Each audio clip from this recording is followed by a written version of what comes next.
This week, Ryan Freed from Brooks Running is with us to discuss quantitative security planning. Then Tim Morris from Tanium joins us to talk about the lines between personal and work blurring, as well as good MFA and bad MFA.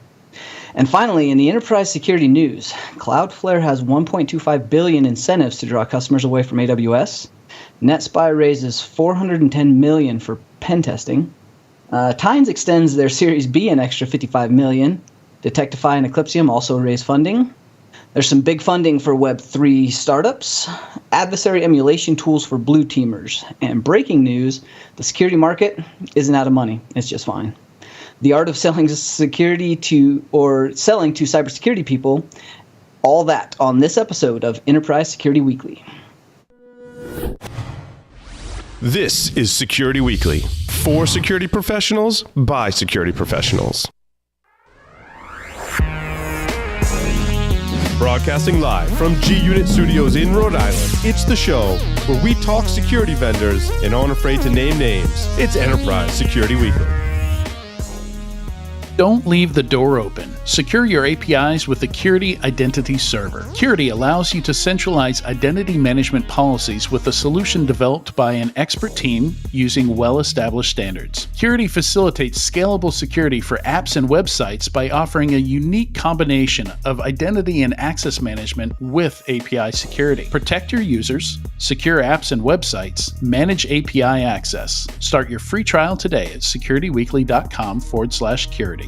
Companies big and small are using AwareGo's human risk assessment to measure the human risk factor in cybersecurity. This interactive solution allows companies to measure employees' knowledge and behavior across threat vectors such as phishing, passwords, sensitive data, and more. After completing the assessment, CISOs can identify vulnerable departments and roles and improve internal policies or procedures. Visit securityweekly.com/AwareGo to start your free trial. Customers want fast and frictionless digital experiences, yet also expect protection against breaches, privacy violations, and fraud. Drive engagement by optimizing security and convenience to attract and retain customers. Use the PingOne cloud platform to build, test, and optimize digital experiences. The no-code orchestration engine weaves together authentication, user management, and MFA, all of which can enhance security, drive engagement, and boost revenues. Visit securityweekly.com/ping-identity to learn more.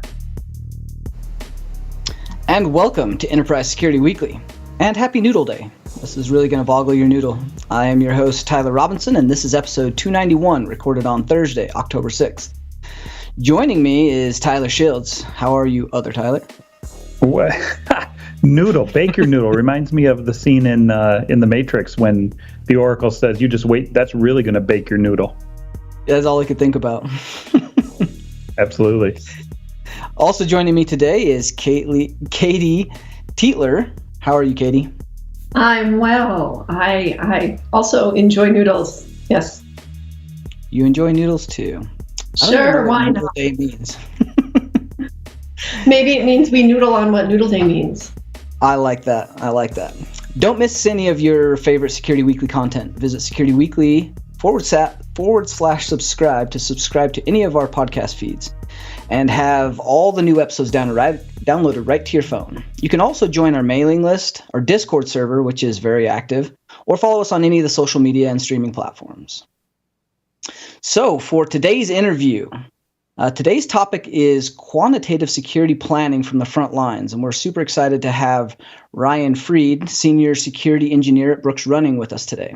Ryan holds a master's in security, has worked in security for 9 years, and is working as an adjunct professor teaching security for the last 7 years. Ryan currently specializes in security automation, network segmentation, and purple teaming.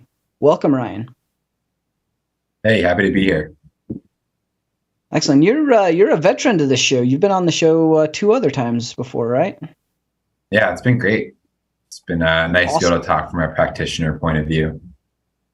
Yeah, we're really excited about this episode. Honestly, the whole strategic planning, road mapping is really one of those things that is near and dear to my heart, and one of the things that actually makes good security programs function. And then you're bringing in some qualitative analysis to this. So definitely excited about this episode. Yeah, it's been great. I think, every year you work on your projects and you always have to think about what's next.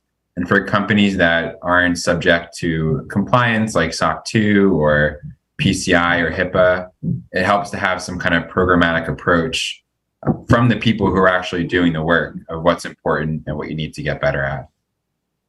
So how did this kind of come about? What was some of the reasoning behind trying to build a quantitative analysis where you're looking at strategic roadmaps? So this is actually the first company I've done an exercise like this. My manager developed it from some training, I believe, but in most of the jobs I've worked at, we have looked to map to NIST CSF or the CIS top controls. So I think this was a way that he started doing a couple of years ago, where we look at the CIS top controls that we map to, and we figure out how well are we doing at it, and then how important it is that we improve about it. Do you think this kind of approach takes away some of the academia that is often? I mean, you're an adjunct professor. That is often one of the things that you were talking about before the show is the difference between academia and really the practitioner's viewpoint. Do you think by doing it this way, you start to call out some of the things that tend to be an issue by just saying, something like just patch all the things? That's great. What are some of the caveats to the frameworks and what you guys are doing? Yeah, I think it really shows that you can't be perfect at everything. Certain things, say like if you're a 3-person shop or a 5-person shop, you're probably not going to score a 10 out of 10 for forensics or incident response.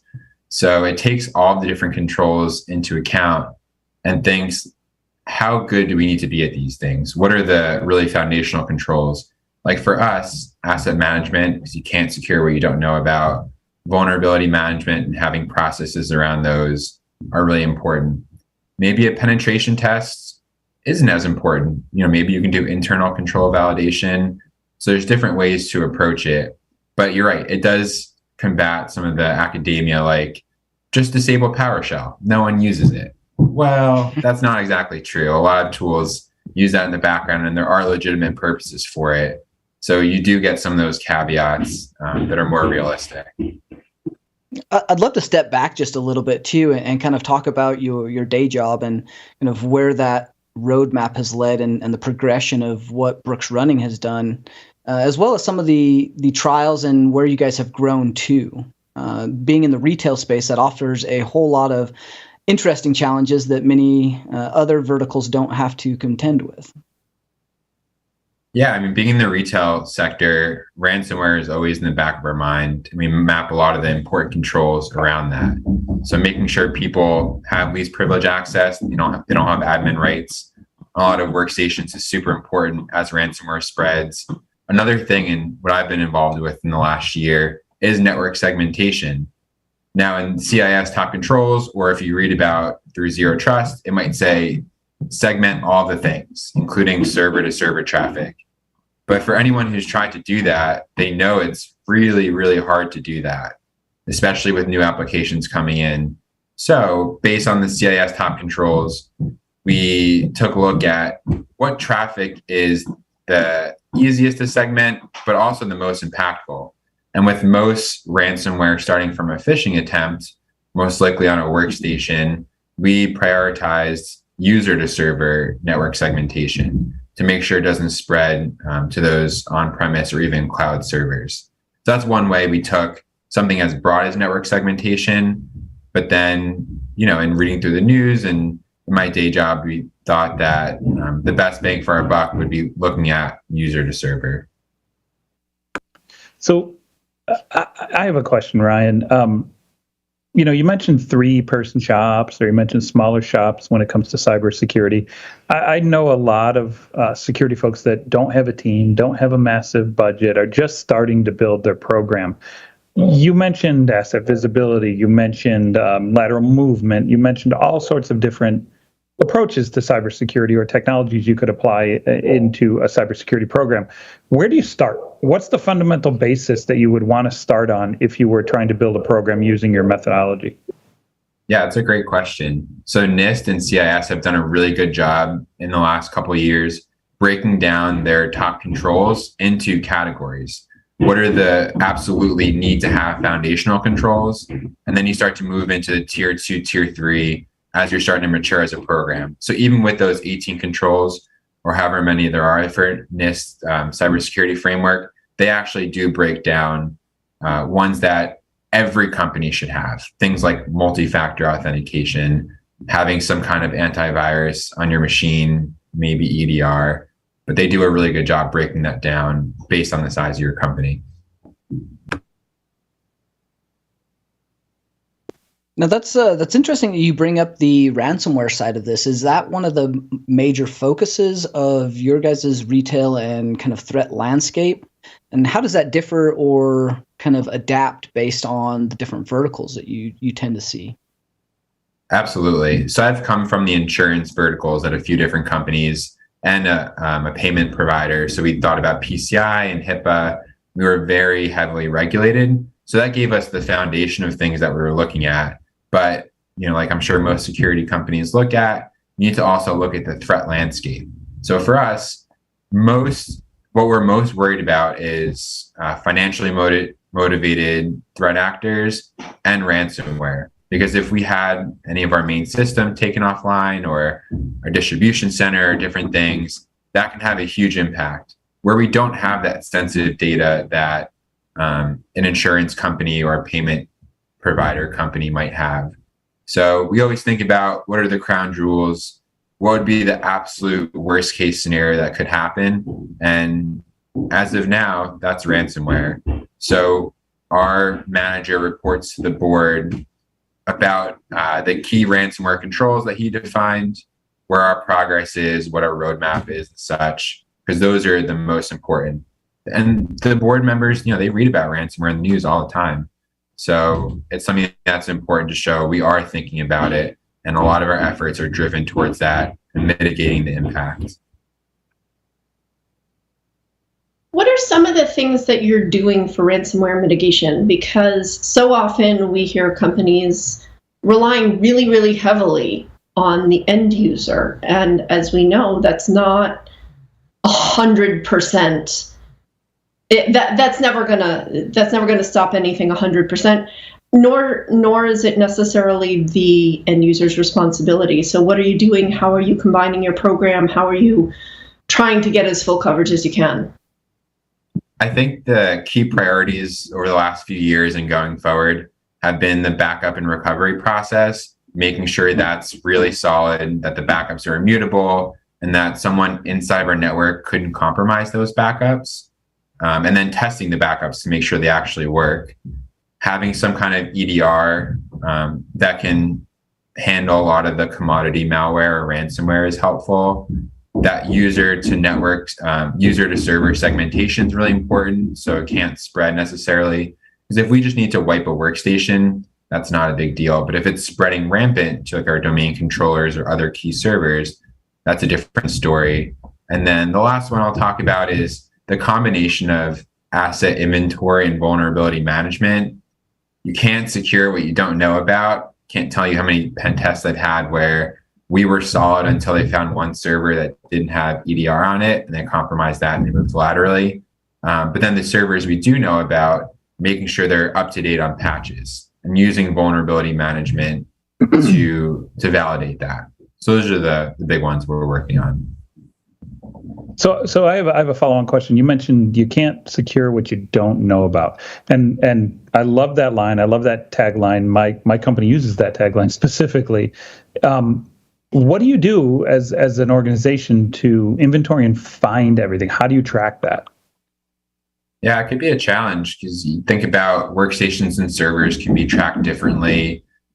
There are definitely times where we'll export lists and look at the total number of devices in our XDR or EDR, and then compare that to, let's say, what our vulnerability management tool sees compared to what we have in VMware. So there are tools out there that are helpful with different API calls to consolidate a lot of that, but it's definitely challenging.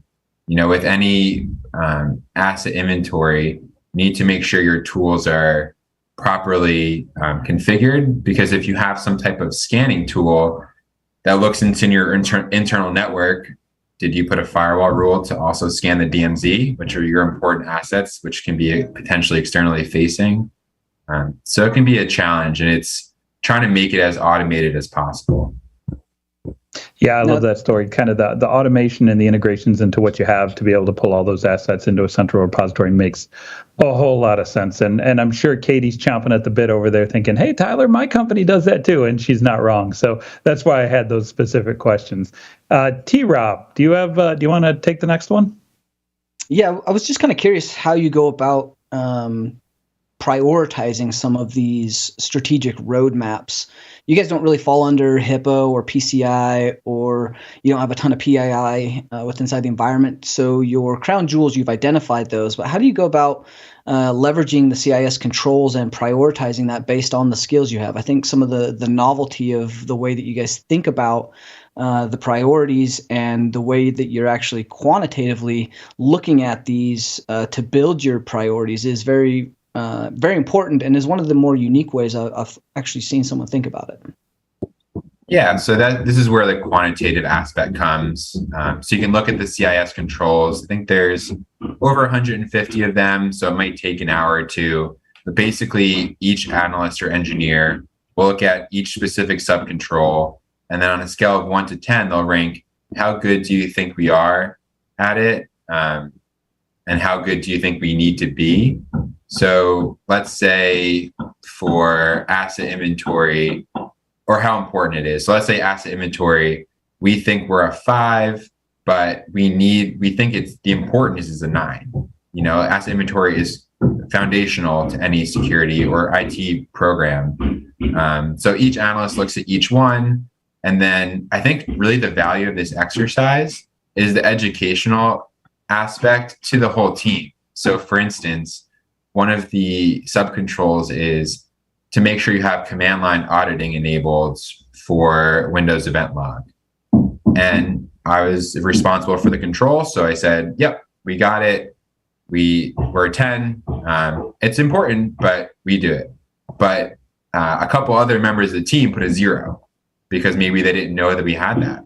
So that generates a discussion saying, oh, I wasn't sure that we did that. That's helpful to know. Because obviously in a 5-person security team, I'm sure that scales out a bunch. You can't know everything that's getting done.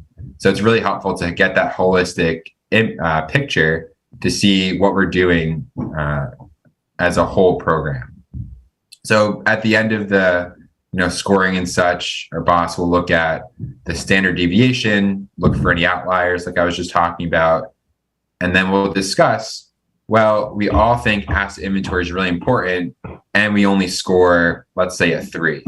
That's going to make the strategic priorities for next year, and then so on and so forth. That helps you also identify not only skills gaps, but training and education gaps so that you have that ongoing and continual improvement. You're providing a great roadmap for the juniors to move up to senior roles, to get cross-training with inside of that, develop the different teams and meshing maybe training and skills availability that they didn't even know was on the team. I think all of those things help to build a redundant security team that is much more cohesive than just allowing a self-review at the end of the year and then maybe a performance review by your manager. That doesn't really help the team and ongoing, especially from the whole team's strategy for the business. I think bringing the team into that and helping identify those for priorities, that's what's making a big difference, obviously. Yeah, and I can give you an example off of that. So one of them being around incident response and forensics. We had tier 1 capability in-house, but it's something that while we have a retainer for a company that can come in the event of a real incident, we identified that while we might score ourselves at a 5, how we currently are, that's something where our boss thinks we can get to a 7. And that ties to our training plan, where I can now easily justify some training class to improve my incident response or forensic skills. So you're right. It really does help identify cross-training and where we can improve our skills. And it's beneficial to our manager and the company because it helps mature our security program. Now, do you guys bring in Oh, go ahead, Katie. I was just going to ask about that prioritization because you hit on it, Tyler, and we sort of got there. But when you're talking about prioritization, yes, you can assess yourself on a scale of 1 to 10 or whatever your decision is. But how are those decisions being made? You talk about your team, but I assume there's also some more global business-wide discussion going on as well, because, like you said earlier, what's important to a retail company may not be the same thing for a telecom, for a financial services company. So how are those priorities decided based on business context? Yeah, you're absolutely right. So while we'd like to be this as quantitative as possible, there definitely is a qualitative aspect of it. So ultimately, it needs to feed up into Brooks' goals as a company and align with what our CTO thinks and other people in the IT program within Brooks. So our boss will have an idea, we'll talk through all those things, and then he'll talk with his peers and his boss what we're thinking about our goals are. But then this is the important part, what resources we need from other teams. Because as I'm sure all of you know, security isn't in a silo. A lot of the things that we need to do rely on other teams, either for consultation or to actually do the work. So while we want to do, maybe 10, 15, 20 things, if we rely on the engineering team or service desk team, we need to figure out what their availability is and how we can fit into their plans. So what I hear you saying is that the security team needs to have communication, and we all need to be better about communicating between the different business and asset owners in order to get something done.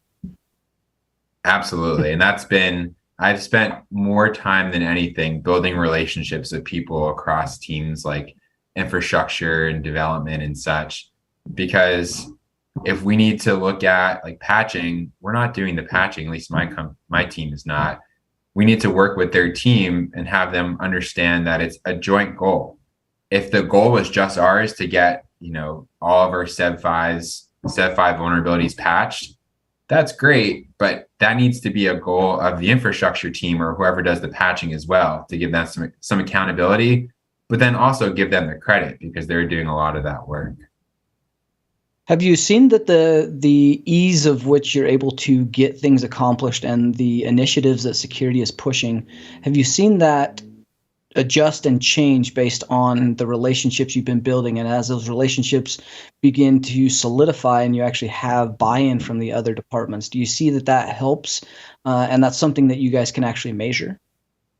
100%. This is probably my favorite thing to talk about because your relationships inside of your team are really important, but the relationships across other IT teams or your business partners are just as important, if not more important. Realistically, the technical aspect is usually pretty easy, but you need to get them to understand this is why we need to do something. And in a previous show, I talked about control validation.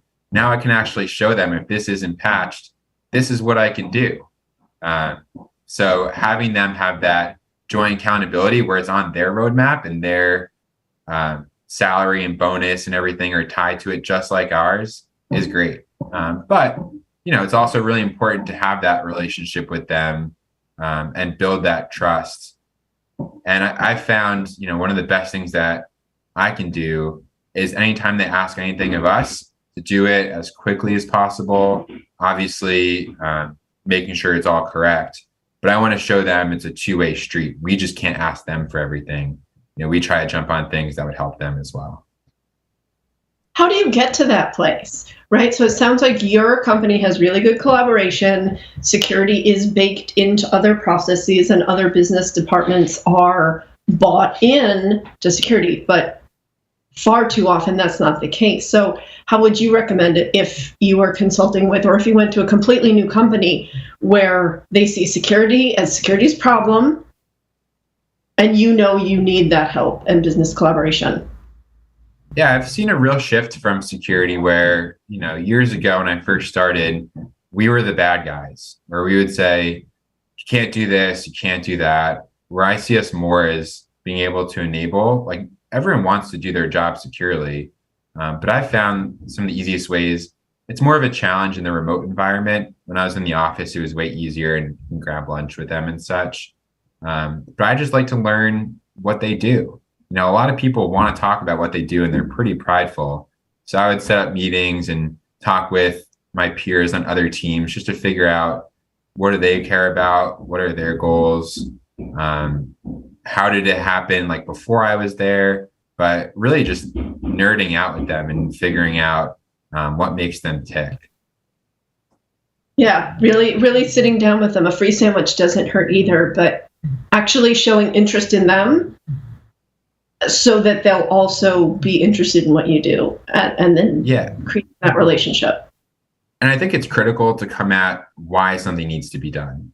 If I tell someone they need to enable command line auditing or PowerShell transcript logging or do all these things, I like to provide context to it. This is why we do it. This is how it help us. This is the threat that's coming against it. And doing as much due diligence as possible. For instance, like we've seen, I think the VMware vulnerabilities out recently. One of the worst things you can do is just throw it over to the wall of them and say, here, figure it out. But if I can tell them this is remote code execution and it's being exploited in the wild and all these things, and we're actually on that vulnerable version, which not everyone always does, that builds trust. I did a lot of work. So when I tell them about something, it's probably true. Where I find some people just throw vulnerabilities to them, have no idea if we use that software, no idea what version we're on, and don't put any risk context with it. That just doesn't work. Right, that's the FUD. That's the FUD approach versus, hey, this affects us, here's why. But I assume you're tempering your conversation. If you're working with IT, it's one thing to talk to them about PowerShell. If you're talking to finance, completely different ballgame. Yeah, absolutely. And that's our boss's job to talk to more of the executive leadership team. I think we do a really, really good job at Brooks partnering with the different IT and business functions. So they actually have a go-to person when something happens. So if there's a vulnerability or something for a SaaS platform that we use or some application they use, there's no question who to go to. They have their security person and it all funnels through there. So I feel like having someone, even if they just attend a meeting once a month on that IT or business team, is huge. So they don't second guess who they should go to and then maybe they forget to even mention it. That's awesome. No, this is really a refreshing view, and honestly seeing and hearing how passionate you are and the levels at which Brooks is taking this and getting the buy-in from both the executives and a top-down and bottom-up approach. I think this really speaks to this actually working, getting the relationship, identifying the whys, getting business buy-in and building those relationships for long-term strategy for the whole company and the betterment of the company is really the way to do it. Yeah, it's been an awesome thing to see Brooks mature even over the last year and even before my time over the last few years. But just having those relationships, getting people to understand the importance of security and having them be our front line has proven really successful for us. That's awesome. Well, Ryan, is there anything that you'd like to leave with our listeners, a final word, final thought? Additionally, anything you want to plug or recommend for our users to go check out about you? Yeah, so the final plug. So in the show notes, there should be a link to the CIS controls. It's not going to be perfect the first time. I think just looking at strategically, what are the biggest threats against you? What do you care about the most? Can't secure everything, but if you can make the really important things, the foundational things, rock solid, you're doing a good thing. Awesome. Well, thank you for joining us, Ryan. Well, thank you. Appreciate you having me. And stay tuned. When we come back, we're going to discuss this year's Cybersecurity Awareness Month theme with Tim Morris from Tanium.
When it comes to cybersecurity, the biggest threats are the ones you never see coming.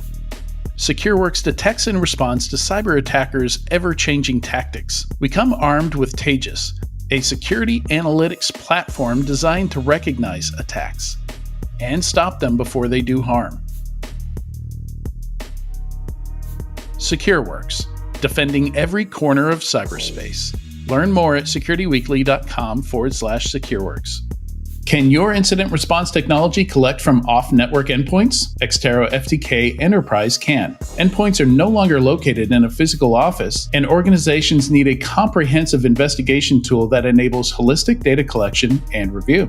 With FTK Enterprise, you can also scan for IOCs and MISP indicators. You can scan with Yara rules, and you can use integrations to trigger automatic endpoint collections. Visit securityweekly.com/Xterra for access to their white paper, Incident Response for a Remote World.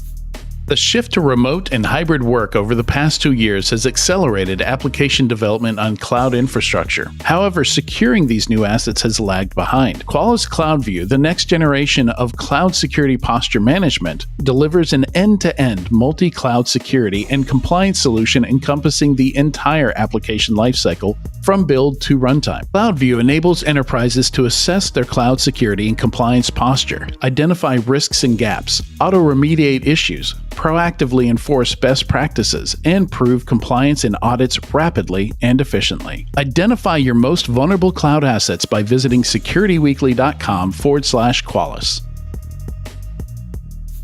Welcome back to Enterprise Security Weekly. Don't forget to check out our library of on-demand webcasts and technical training at securityweekly.com/on-demand. This interview is sponsored by Tanium. Today we're going to interview Tim Morris. He joins us to talk about this year's Cybersecurity Awareness Month theme, See Yourself in Cyber.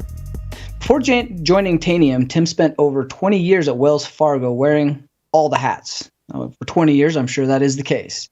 Most recently, he held the lead cyber threat engineer and research teams within information and cybersecurity at Wells Fargo. Welcome to the show, Tim. Nice to be here. Thanks for the invite and the opportunity. Absolutely. 20 years at Wells Fargo. That was quite the mouthful of a huge team over there. I'm sure that was a lot of great stories that happened. Yeah, a lot. Yeah, and I have to show my age and my gray hair, which there's no guess. But anyway, yeah, went there for a Y2K project to prevent the world from falling apart, packaging Windows software, the Linux and Unix guy, and then ended up there for a very, very long time. So a lot of merger and acquisition work, ended up in security. Turns out when you can package software, you get caught into all the malware outbreaks because you learn how to troubleshoot applications really fast.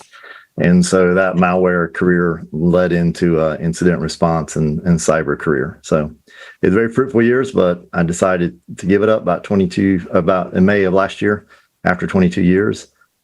And now on the vendor side, which is kind of fun because now I get to meet with lots of different customers who have large and complex networks that I was used to working on and helping them out. So it's a lot of fun.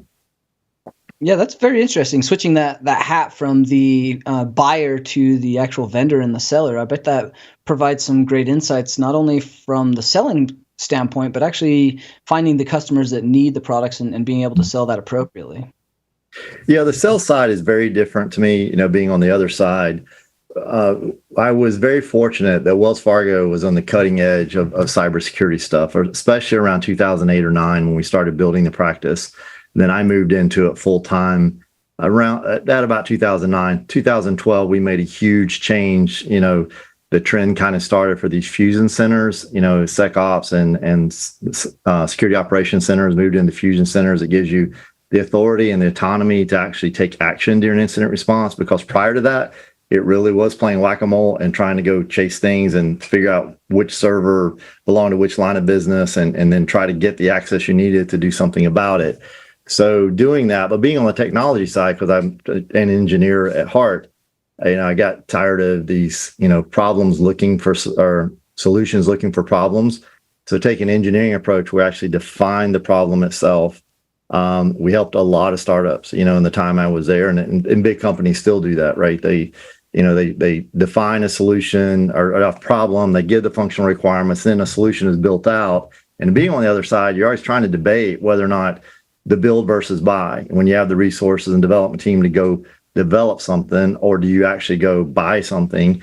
Turns out for us, other than some of the big commoditized stuff, a lot of things we were looking for around incident response, we had to do a hybrid approach where we would work with a startup, give them a lot of functional requirements to, to meet the needs. And I watched several of these companies either get bought up by larger companies or go public. So matter of fact, that's why at the bank we had a pretty good, after a while, realized we were doing a lot of this. We started already had one, but revamped a patent program. So a lot of the engineers were able to get their names to patents and get those things out there. But you're right, coming to this side, I still love solving business problems, and Tanium is a great platform to do that. I've used it in the trenches, for a long time, for incident response, and then all the endpoint management stuff you can think about, whether that's compliant patching, software deployment, integrity monitoring, threat hunting, all those kind of things. It can do all those. But it is fun, being on this side and just seeing the problems from a different light, seeing different levels of maturity within IT organizations or within security organizations themselves. So it's been quite the ride, being on the side and learning more about it from a totally different point of view, because you can get a little bit of tunnel vision when you're stuck. Even though I was, again, very, very fortunate, we had a very forward-thinking group, had a lot of resources to go do what needed to be done to to protect the bank and the customers' data, and most importantly, money. Yeah, that's definitely very interesting, and that is invaluable, I think, from the ops side and sysadmin side, even engineering side, being able to take a lot of that experience and visibility and insight, bring that to the security side, where you spent a great deal of time building stuff, and kind of the build versus buy scenarios. Those are super interesting problems from a financial sector, but now getting to see that from the vendor side and a lot of different verticals. Is there any kind of advice and kind of flow over the last 20 years that you can offer someone that is maybe coming up in any one of those different verticals? Well, what I learned is everybody wanted to go chasing the next best thing. So yeah, I used to be a cert junkie for a while when I was not managing and leading teams. So going after whatever the next vendor cert was. I mean, I can go back to Novell. I did, Cisco, Red Hat, Microsoft, and everybody would always ask, well, what do I learn first? What do I need to learn? And what I always tell folks, whatever discipline you're in, let's say you're a developer, you learn the development skills themselves. Yes, you're going to learn languages and what they can do, but understand, how to do logic and do that kind of stuff. If you're going to be in the admin space, whether you're packaging or writing software, learning discipline in the operating system. I mean, I learned a ton just doing merger and acquisition back in the early 2000s, just writing scripts to be able to migrate, a set of machines from one domain to another domain. And so all the skills I learned there, all the networking skills, the operating system skills, how things work, then just led in to engrave a great foundation, I would say, to a career in cyber. So when I would look at the build versus buy, there's a financial side of it that I kind of learned and figured out, okay, and a development FTE costs this much, it costs this much to run a triple environment, meaning production, dev, and test, tucks this much to handle the whole life cycle, that kind of stuff. And is that worth me going and buying a license to do that? Or is it worth me going and buying a service to do that? So those are things to learn. But I would still say back at the main skills, get the foundational stuff right. Understand, something that you can build upon, whether that's operating systems, networking, or development languages, or maybe you're not in a technical area at all. You're more in the business problem incident response stuff, do that stuff and do it well. As we always, it's kind of cliche to say servant leader, but be a leader in your own space so that you can go do these things. It just helps understand, because when you get an organization that's running very, very efficiently, it really has a bearing on whether you go build or buy something. Am I good at running off the shelf software, or am I better at buying it? Let the leaders, determine what's worth more to them, to do that. But it's very, very interesting. Now, being on the vendor side, one of the reasons I chose to come work for a vendor, when I retired, I wasn't retiring from working. I retired from the bank. Yeah, I had other banks call. I had other corporations call to go do security there. What was appealing was the fact I had got to the point with this company where there was a no contest of build versus buy. The technology had advanced so far, there was no way to really go build it or recreate it without not a huge level of expense. I mean, it was much cheaper to buy the platform and extend the platform than it was to go try to build something similar or different. So that's why I ended up here at a vendor, or at Taniums specific. That's very interesting. And just based on our last guest talking about security operations at work, well, I mean, you're spot on.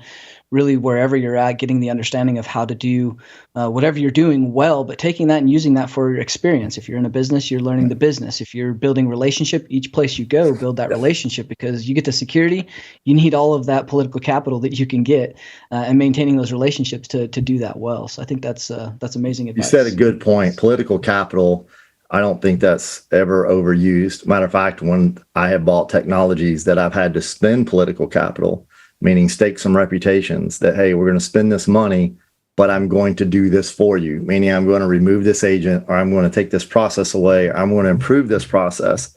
And that's a big political mover to go do that and state that you're going to do that, because oftentimes projects get done, and even if they're on time and under budget, people don't really go back and measure the ROI to see if you did what you promised. I can promise you this, though, if you didn't do what you promised, your career kind of stagnates. It doesn't go any further. But when you do it well, and you do it in a way that people appreciate working with you, even if in your some kind of adversarial working, you get to an agreement, it only helps. And in this industry, people joke around the security industry or the IT industry being incestuous. People do leave, they go to other companies, and guess what? They show back up in other companies together. People end up working, they disperse, but then they congregate, and they disperse and congregate. So over a 20-year career, you get to know a lot of different people who you work for. So be careful about bridges you burn. Always be there to help the process, to help what it is you're doing to grow the business, to do what it is you need to do, and just be a good person doing it. I can't state that enough, because it not only helps the company or the team you're working with or working for, it helps you in the long run as well. Yeah, that long run and that relationship building for a long-term strategy for not just your personal career, but for each of the companies you go to. We always stress that you really just need to be a nice person. That's a pretty easy thing to do. You make sure that you build someone up if they're ready to leave, support them in that leave, because at some point you'll probably end up working with them again. It's a pretty small group for those of us that have been doing this for 2 or 3 decades that you're going to run back into them. So make sure you do it well. I've seen that too often. I've had a couple. Oh, good. I was going to say, I've had a couple times in my career where the toughest conversations I received were people that were upset that I was taking a different opportunity, even within the same company. I was just moving to a different team or whatever. The best conversations are ones who want to help and support. So when I led a team, I was always encouragement. I'm not telling you go get your resume better, but I'm telling you how to get your resume better. I'm not telling you, hey, I want you off the team. You're doing a great job, but if you need help advancing your career, let's go, I'll help you do that, because it's going to come around. I know we wanted to shift gears. Let's talk about this cybersecurity stuff and about, I love the tagline about blurring the corporate and private identities and the blur between shades of gray of MFA, I think is what we were calling it. So looking forward to talking. Adrian got real clever with shades of gray for MFA. It was speaking of political capital, you start to talk about bringing your own devices, blurring the lines between consumers and your enterprise networks. So really talking about how enterprises have a handle on identities and company data, and that company data living on personal devices or dealing with identities on personal devices. Do you think we're getting to a better place today, or are we much further out in the West than we actually thought at the beginning? And kind of what have you seen over the last 20 years having to deal with this kind of merger and blurring of the lines?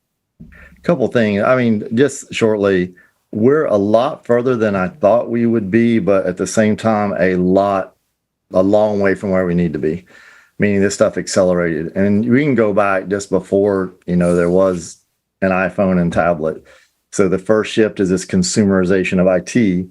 And there's kind of as a rule, we don't mix the two. You have your personal device, you have your work device, and you never mix the two. Matter of fact, our networks are built around it. We did VPNs. Then we get to this thing, I guess about 10 years ago when the BYOD stuff started kicking off. And then what do we do with that? And directly, because it's, in the the literal definition of a zero trust from a network perspective was that whole feudal kingdom, the moat and drawbridges. You get stuff, once you're inside, you're trusted everywhere inside. And now we got to get to this, which is a very explicit trust, implicit trust. Now we get to explicit trust where we really can't trust anything, meaning you have to trust each process. And that ties back to identities. Who is it that's making this call? Is it an API? Is it a machine? Is it a user? So when you go back to the BYOD place, what we have seen is that time people trying to delineate between their personal identity, their persona, and their professional one have really started to blur. And when COVID hit and you send so many people home, I know for us, we had about 60,000 remote capable workers that within 3 weeks, we accelerated or increased to 215,000 remote workers. That's a huge shift in the threat landscape. So that's the piece is like, where do we keep them? It's easier if you can say this is a corp device. Was easier. I don't say it's easy. It's easier if you can say this is a corp device and you only log in with this device. But even say a vendor like Apple, which you have to have multiple IDs if you want one for the other, and you got misinformation. You got corporations say, do not create an ID under our account. That's personal, or don't use your personal ID. And they're conflicting, right? It's a paradox and you're trying to figure out what to do. And I just don't think we're clear on that because you got companies with liability and trying to keep their policy. So, where does BYOD fit? And BYOD's, that toothpaste is out of the tube, it's happening. So with the manifestation of cloud and things coming in, now it's more identities per, service. So we've got this big move and have had for some time with SSO, single sign-on, to get folks going. So we changed and we say, okay, now you got to have complex passwords. Now we need to use, OTP, one-time passwords, and we need to move to MFA. And the attackers are moving. Yes, there's still dictionary attacks. There's still, password spraying and all that kind of stuff happening. And it's still successful, sadly, because people have weak, but in places where we have strong passwords, we have started to see the shift where the attackers are starting to take advantage of OTPs and understand that, hey, I can do an MFA bombing. I think it was the Uber or the Rockstar hack recently. I think they sent a message outside of a normal band through WhatsApp and said, hey, this is the IT department. Those push notifications you're getting, please hit one. Just accept it. We'll be done here in a second. And then they get in. So that's kind of a worst case scenario. Well, not a worst case. It's a bad scenario that what happens. But this identity crisis, if you will, is a real problem that companies are trying to figure out what to deal with. Or how to deal with, I should say. I think you're spot on. And I think we're at the precipice where this actually becomes a bigger issue than we're even letting on. The risk to the business, I don't think has been properly articulated to the executives. And frankly, even the executives themselves are part of the issue or outside of IT and security. We have executives that are not wanting to carry more than one phone. It is the norm today to have a single phone, have your company email on there with your Gmail that also has TikTok and Candy Crush or whatever Chinese game is capturing all of your clipboard traffic. So we have this reliance and kind of smoke and mirrors that Apple's a secure device, Google's a secure device, it's fine, they're sandboxes, this is a modern device if we keep it updated. All these things that we are now relying on and making the norm. And then additionally adding on the single sign-on effect with MFA, just because we have MFA now, we're secure. All of these things are fine, when in reality it is probably the exact opposite. The attacker doesn't have to go into your network where you have good visibility, good EDR, good detections.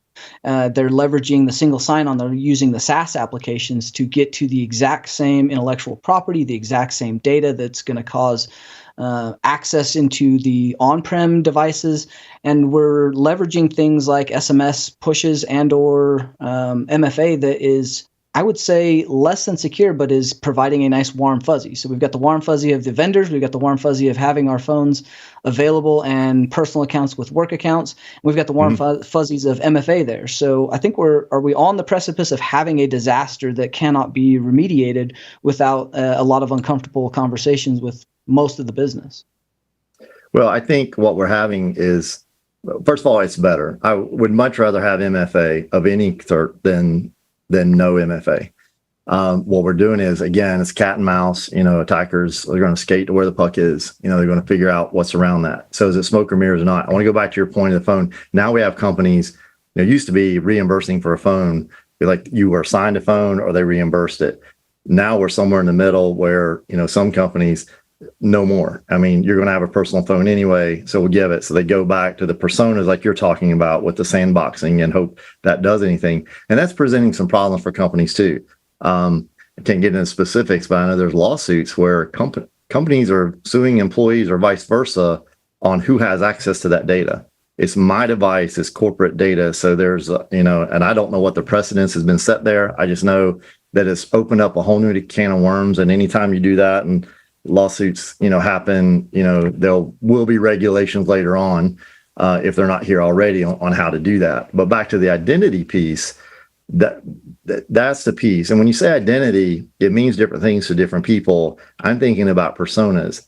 It's, everybody said, when you're growing up, lying is hard because you got to remember too much. And if you just tell the truth, well, multiple identities is hard.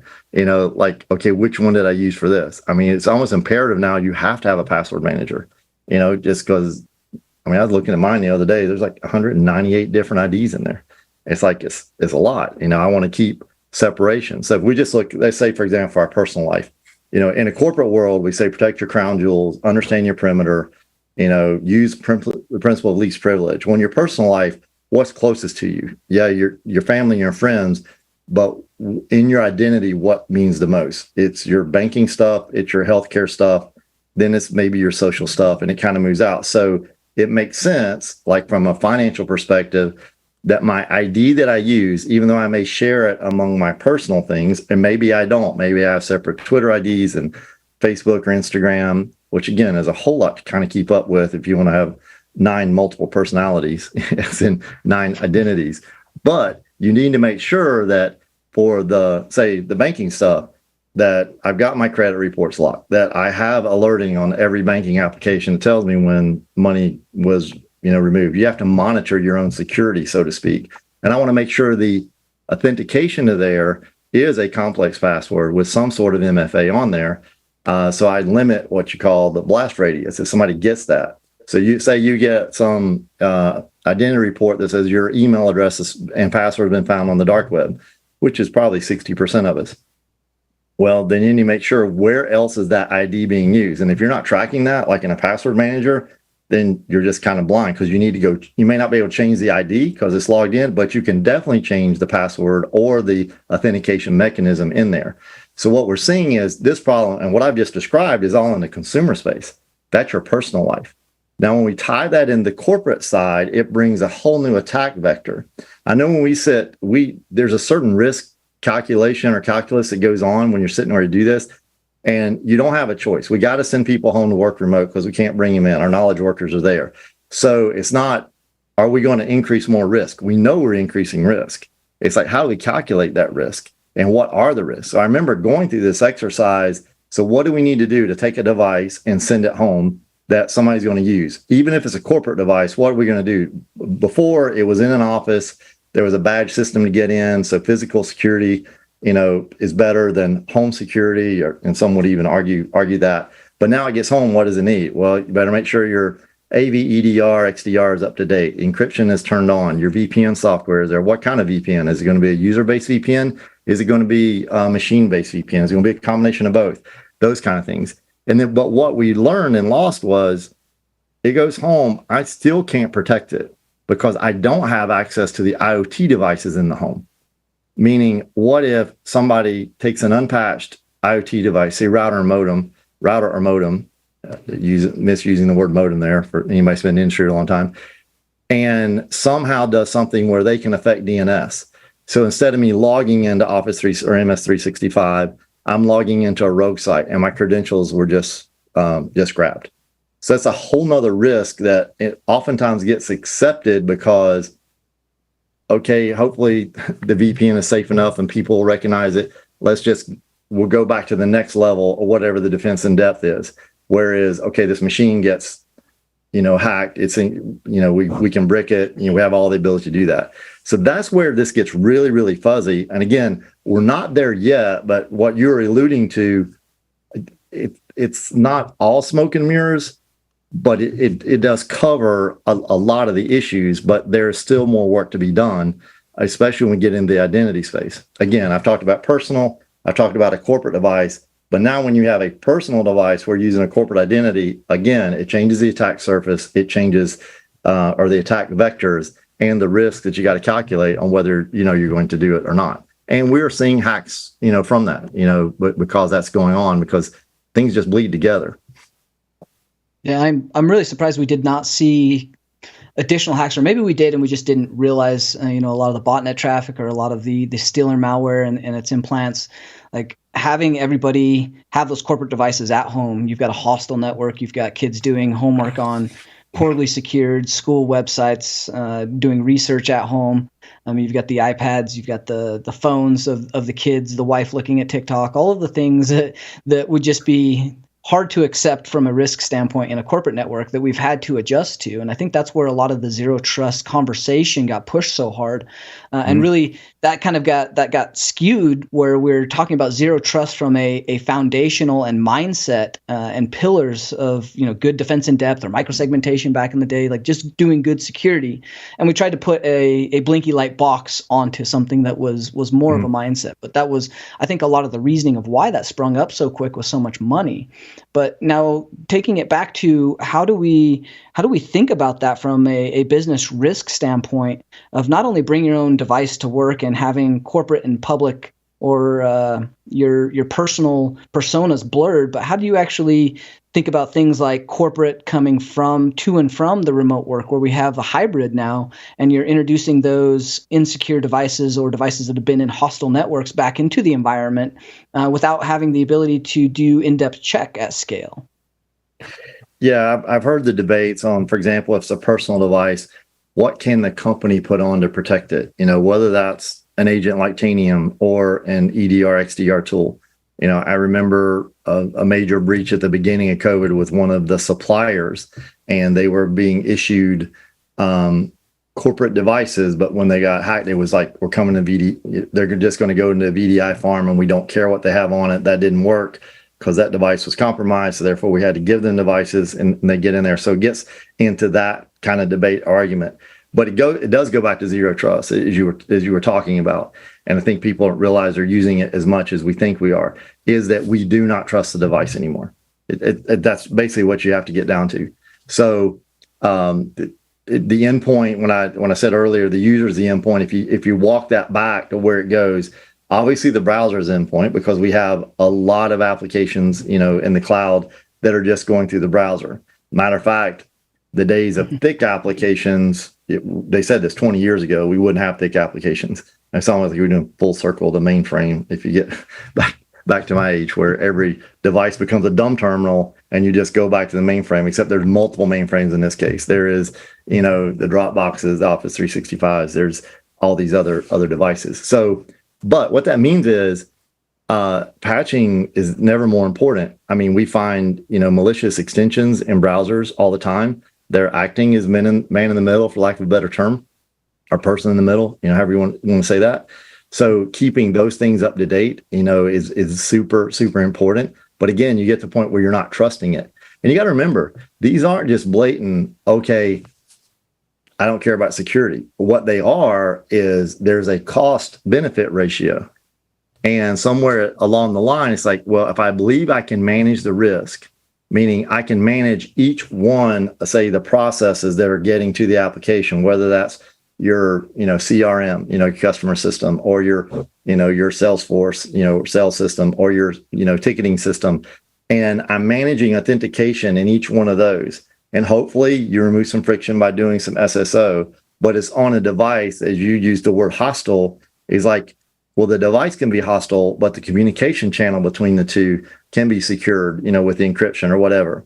And I'm not saying that we're completely there yet, and I don't want to sound completely naive, but that is exactly kind of where we're at. Is like, no, I'm going to secure the communication channel between the hostile device. So I don't care if it's hostile, I know that I'm authenticating this process or this ID, whether that be a service, a user, or a machine.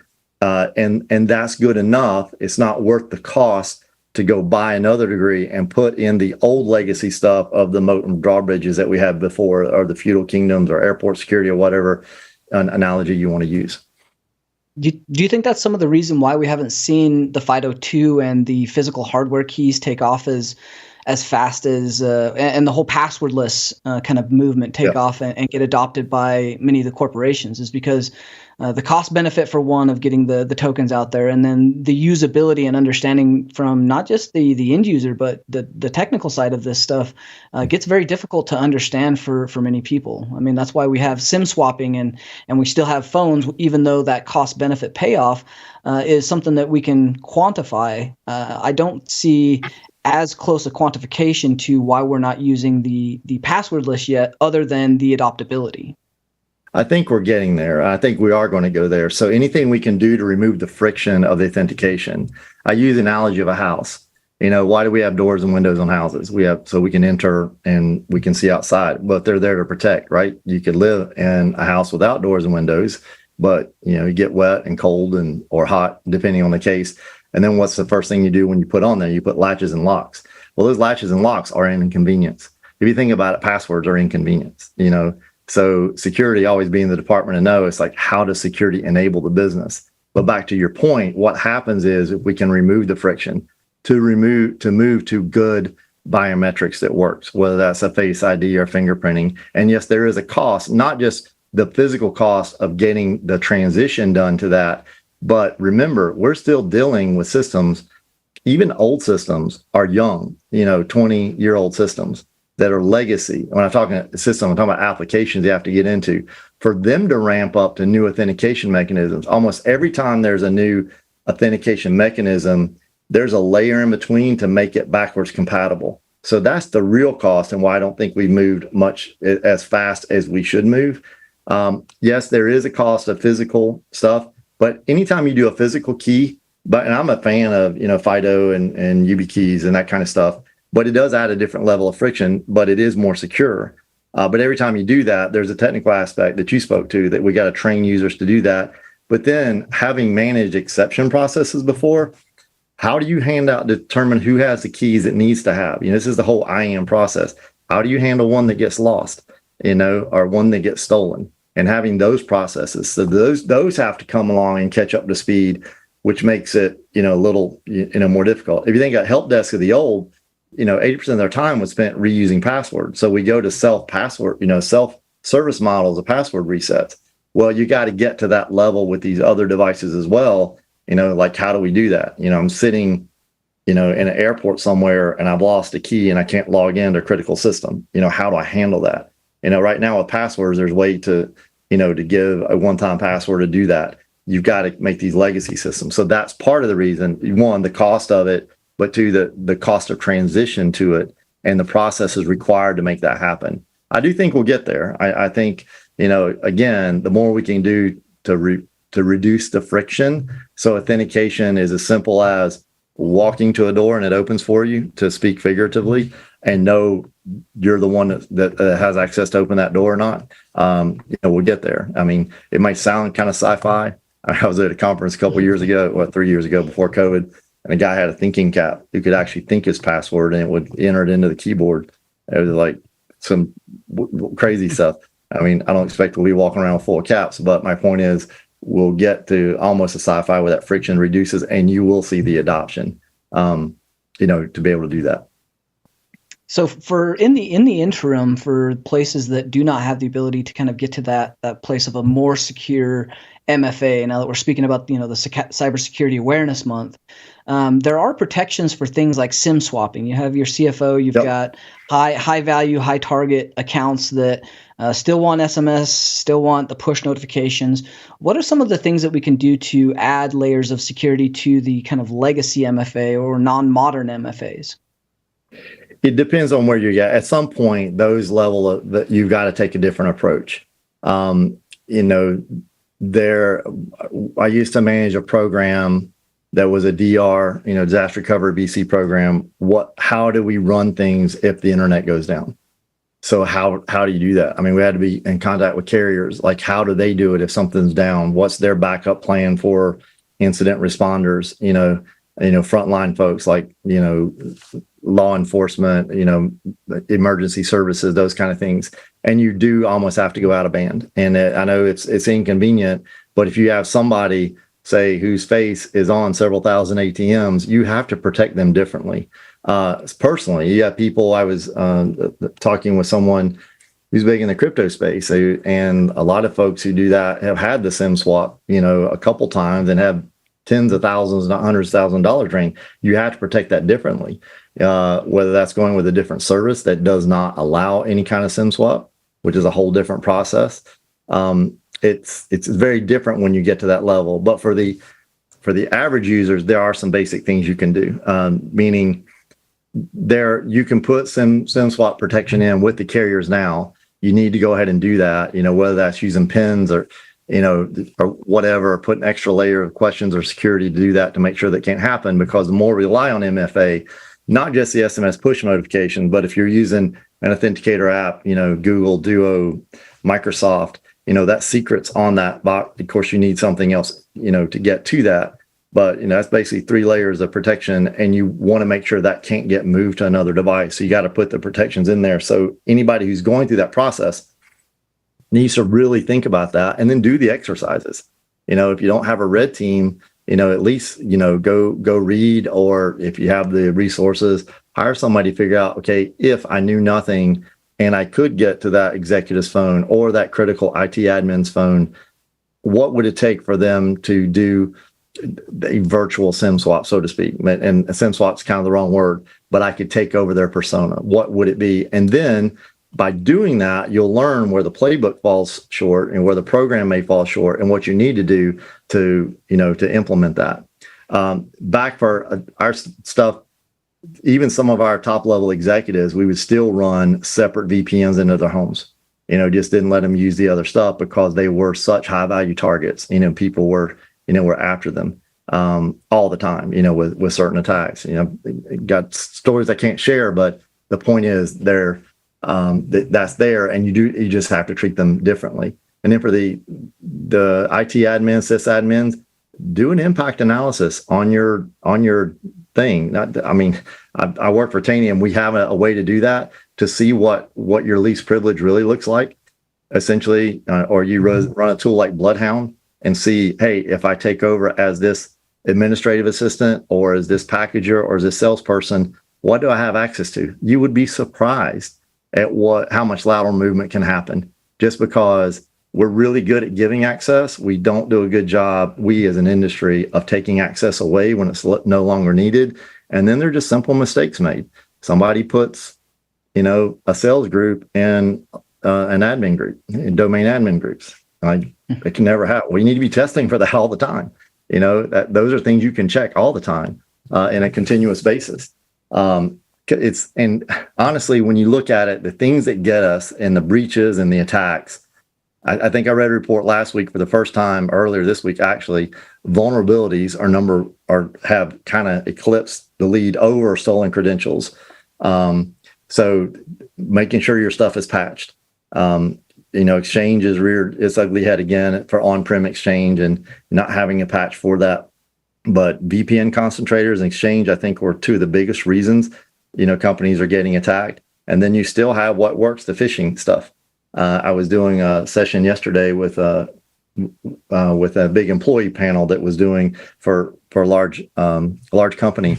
And that's why I was telling them, just be diligent, make sure that if you get email or a phishing attack and it evokes any kind of emotion, stop, because that's the trick. I get you to push this or get you to go to this link. And now it's not even, you still have the phishing emails, but now you get the SMS stuff that just kind of prompts a conversation, to try to lure you in. I was dealing with one an hour ago on LinkedIn. Somebody, I could tell they're just trying to probe and get information, do reconnaissance.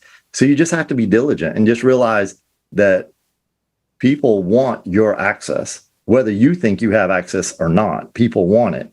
So just, again, be diligent when you get random stuff, you get emotional stuff. Even when I get legit stuff that says, hey, this charge showed up on your credit card. I never click on the link in that. I always just go to the app or go to a web browser and log in and go look at it myself. I never click links. And that's a habit that's kind of hard to get into, but it serves everyone wise to doing that. I think that's a great point for Cybersecurity Awareness Month right there. Like, just be diligent, realize that every little person in the organization matters. Your creds matter, you matter, and try to make sure that you're doing that diligent work to not be the entry point, to not have the credentials that move an attacker to a better position on the network. And those tabletops and looking at the credentials and the points in network and all of the different identities really does matter from an attacker standpoint. That's the single way we use, where we look for just any little breadcrumb to start pulling on a thread. Without the thread, we really have no other way in. And that's where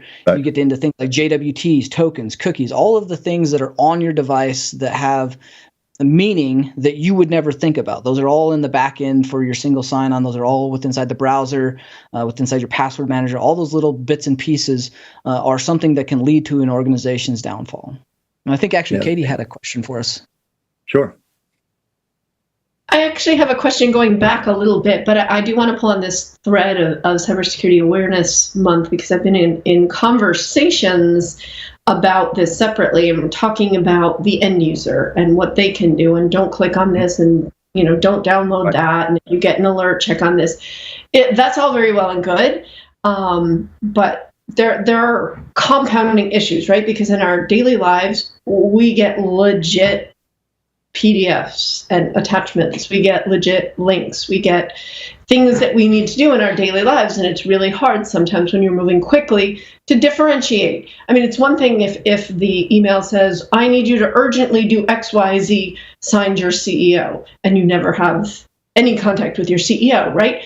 But if it's a really crafty attacker, then they're going to know that. They're going to be a little bit better than, oh my God, I need you to urgently, click this link and pay your overdue fee or whatever it is. So how do we balance that? Because I'm of the belief that it's not about awareness anyway. I'm of the belief that it's about behavior. But what are we training our users to do when we tell them don't click links, and then in the next breath, HR says, please fill out this benefits form. It's open enrollment next month. How do we balance that? Bingo. And that used to be one of my pet peeves, is because we try to train folks to get into that behavior. And then we would have internal stuff that would send it. I manage a proxy, so I would see these all the times because I would have stuff blocked. And like, we just sent out this survey and users have to get to it. I'm like, well, but you didn't go through the process to make sure that was legitimate and could get through, because, but you're right on, Katie. I mean, it's a problem. As a user themselves, from a corporate standpoint, I always say just err on the side of caution. If you get something that, okay, it is open enrollment and you get it, or you get an email that says, hey, your bonus check is going to be delayed, or we're sorry, your bonus check the last time was more than it should have been. Here's some information to go correct that. I'll just report it. Even if it's legit, the folks inside the company who know they're legit, one, can go correct the behavior on the other end, meaning, hey, we need to do a better job, which honestly sometimes means being less convenient, meaning we don't send links, that we send instructions to go do something and not links, to go do them. And again, I know having managed a red team, there's ways around that, but that behavior balance. But I would say, in the spirit of Awareness Month, is everyone as a leader, everyone has to lead themselves. And that is to be aware of your own security sphere. Not just your work life, but in your private life. What is it that you expect, to hear? Is that your parents, your children's teachers, your local civic club or church or whatever? Know what it is and know what you can expect and help change the behaviors then. But always try to be on, I get a request, but instead of being just clicking through it, I'm going to go around and validate it. There's a validation process, which is not that hard, honestly. It's super easy if I get a text that says, hey, we need you to check this charge, here's a link, for me to just immediately pull up the banking app and look at the charge versus clicking on that SMS message. And that is a behavior that does have to change. But I do get it. You get all these messages inundated, but it either is the ones that tend to work always evoke some kind of emotion. Yeah, there's the urgent ones. We get those from our quote CEO wanting gift cards because the country. Those are laughable. They're that bad. But then there are some that come in that do sound very, very legit, or they're a lead into, meaning there's not a link there. They're just trying to get you to start the conversation, and then maybe 2 or 3 texts later there will be a link or a phone call. You have to just be diligent, not and not get into those. And I know that's not I wish there was a way to say, hey, don't do it. But short of not having a phone and not checking email, you're going to be a target. You just have to get really, really good. And for all the admins out there, we do have to accept the fact that people are going to click links. So we need to make sure we have the correct defense in depth in place, whether that's at a network layer, that's at an endpoint layer, that can kind of catch some of that stuff. I caught multiple things with EDR tools, with email filtering, with web filtering that would catch over 90% of the stuff, would come through. But users themselves, all I can just say is just be diligent and realize that you are a target. And again, I go back to that the least privileged stuff on the corporate side. For those are doing the admin work, make sure that if a machine or user does get compromised, understand what could happen if they did. That's part of understanding your attack surface.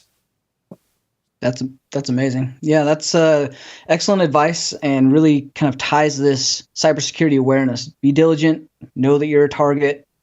If you're an admin, work to that least privilege, really identify the threats that you have, and we can all work on this together, relying on technology to cover our butts and be the people that are there as the front lines.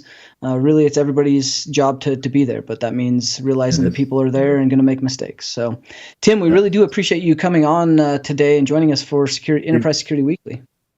Thank you all very much again for the time and opportunity. Appreciate it. Be happy to anytime. Thank you. Absolutely. And our listeners, make sure you visit securityweekly.com/Tanium to learn more. And we'll be right back in a few moments to go over this week's enterprise news.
managing and protecting the world's grueling number of endpoints, enabling Taniums customers to see, control, and protect every endpoint everywhere.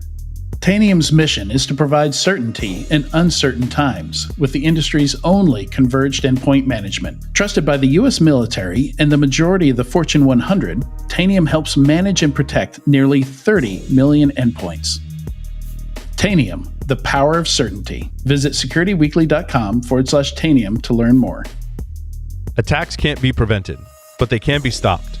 Modern cyber attackers have already made it inside your network, but you have the upper hand. Find and eradicate threats with ExtraHop network detection and response, and shut them out before real damage is done. Learn the advanced techniques attackers are using and how ExtraHop stops them with a live attack simulation. Register at securityweekly.com/ExtraHop. That's extra HOP. Welcome back to Enterprise Security Weekly. Do you have a specific guest or topic that you want us to cover on one of our shows? Submit your suggestions for guests by visiting securityweekly.com/guests and completing the form. We review the suggestions monthly and we'll reach out once we review it. And now for the Enterprise Security Weekly news. All right, guys, there is a lot of news in here. Some very interesting fundings, so let's get going. I think one of the big ones was the Cloudflare. This is a very interesting approach I've actually not seen another company take, where they're taking a bit of their funding, $1.25 billion, and they're using that to get startups onto their own platform. Have you seen this before, Tyler? I have not. It's a super kind of unique approach, right? Essentially, you're taking some dollars and saying, hey, if you build on top of us, if you build on top of the Cloudflare platform, we'll invest in you, right? And we'll invest for a certain amount of equity. I believe it's an equity swap investment if they build on top. But it's a great way to simultaneously get adoption for your own platform, get people to augment their apps or build on top or configure and maintain, on top of the Cloudflare infrastructure, while simultaneously saying, well, if that's going to be successful, we're going to take a small piece of that company and grow with you. So it's kind of a unique approach I haven't seen before.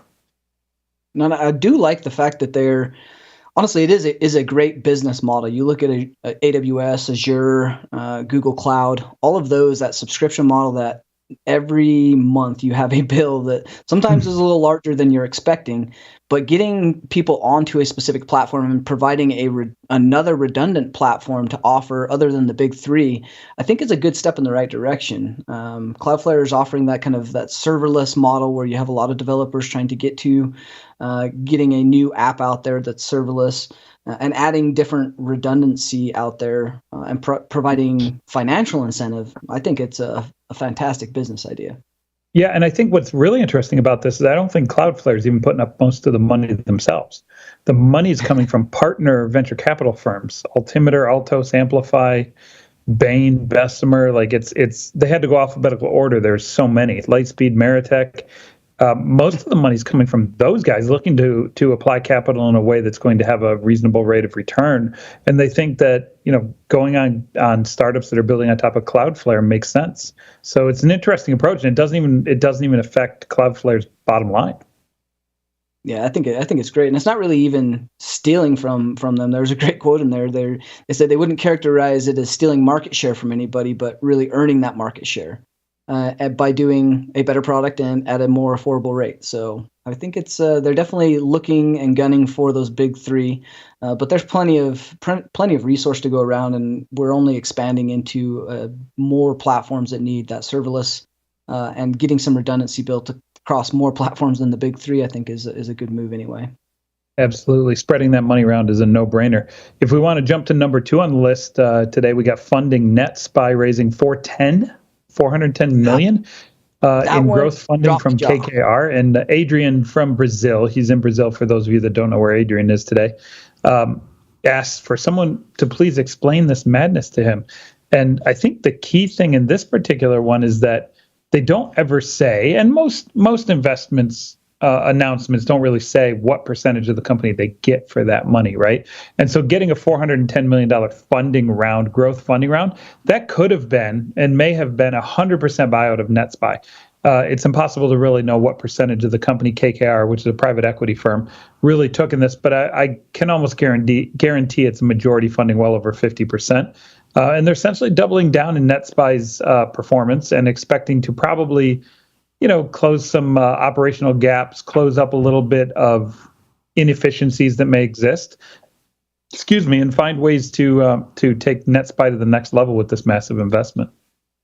No, I mean, NetSpy is a great company, and their performance has been phenomenal. They took that first round of money, and now they're just getting additional investment from the same places. And so there has to be some level of performance happening.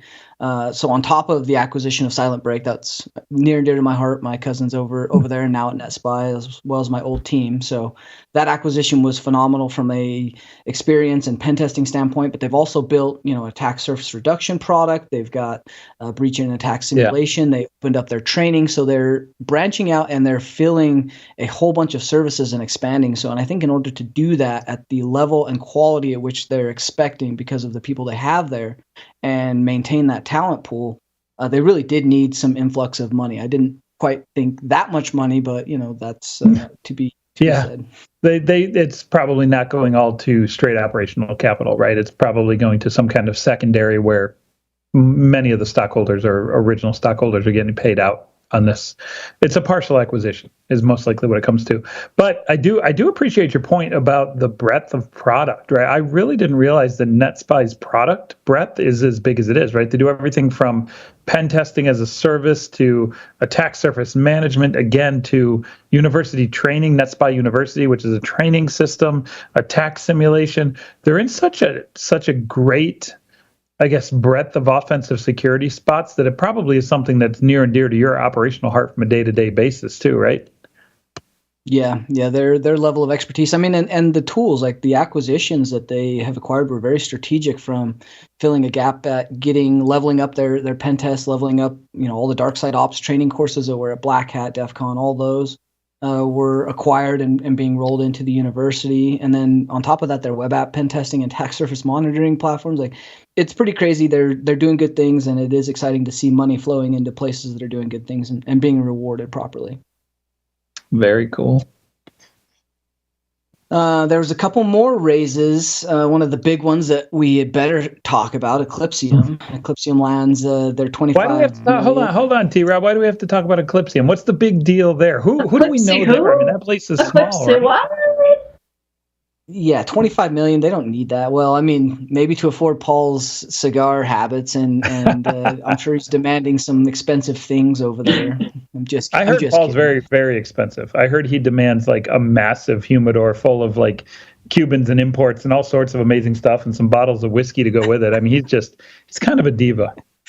He's a little diva. No, Eclipsium doing great things in a huge area that we are now just starting to get some traction and visibility around firmware security and device supply chain.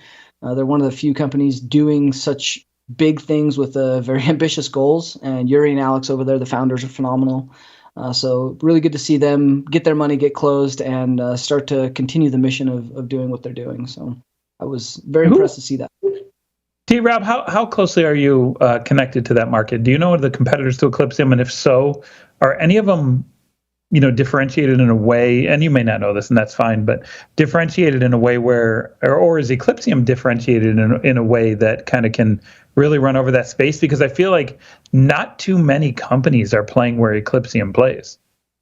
Almost no one can play, at least at the level which Eclipsium is playing. There are other places that are trying to do some firmware scanning, firmware security checks. However, Eclipsium has acquired so much of the talent. Like, a lot of the people that were at Intel that developed the secure boot protocol, or that built the chips that they're actually analyzing, or even wrote some of the code for the firmware, as well as all the researchers over the years that have done anything around firmware and breaking, the very, very low level, low line code in SMM or BMC, IPMI, all of those protocols. They basically hired all that talent, and that's part of their research and development team. So they're uniquely positioned to have a very corner market on the talent pool of people that actually understand how this can be fixed.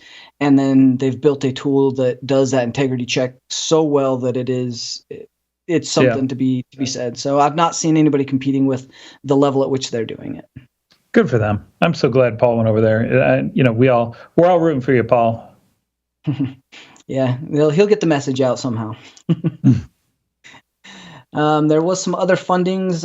Let's see, Web3, obviously Blowfish, which is an interesting name, seeing says that it's probably got some collisions with encryption algorithms, but it's doing some Web3. They raised $11.8 million by Paradigm, and I think we should be seeing a lot more, I think, Web3, NFT, blockchain kind of investing. I think there's been quite a bit of hold on that just because of all the uncertainty inside the crypto space, uncertainty from the war, the VCs kind of leveling out their market and following a lot of what the normal markets are doing. And so I'm surprised to see that much inside of a Web3 platform. But I'm also surprised we're not seeing more of that, given that we're starting to see a little bit of a change and turnaround for some of the VCs.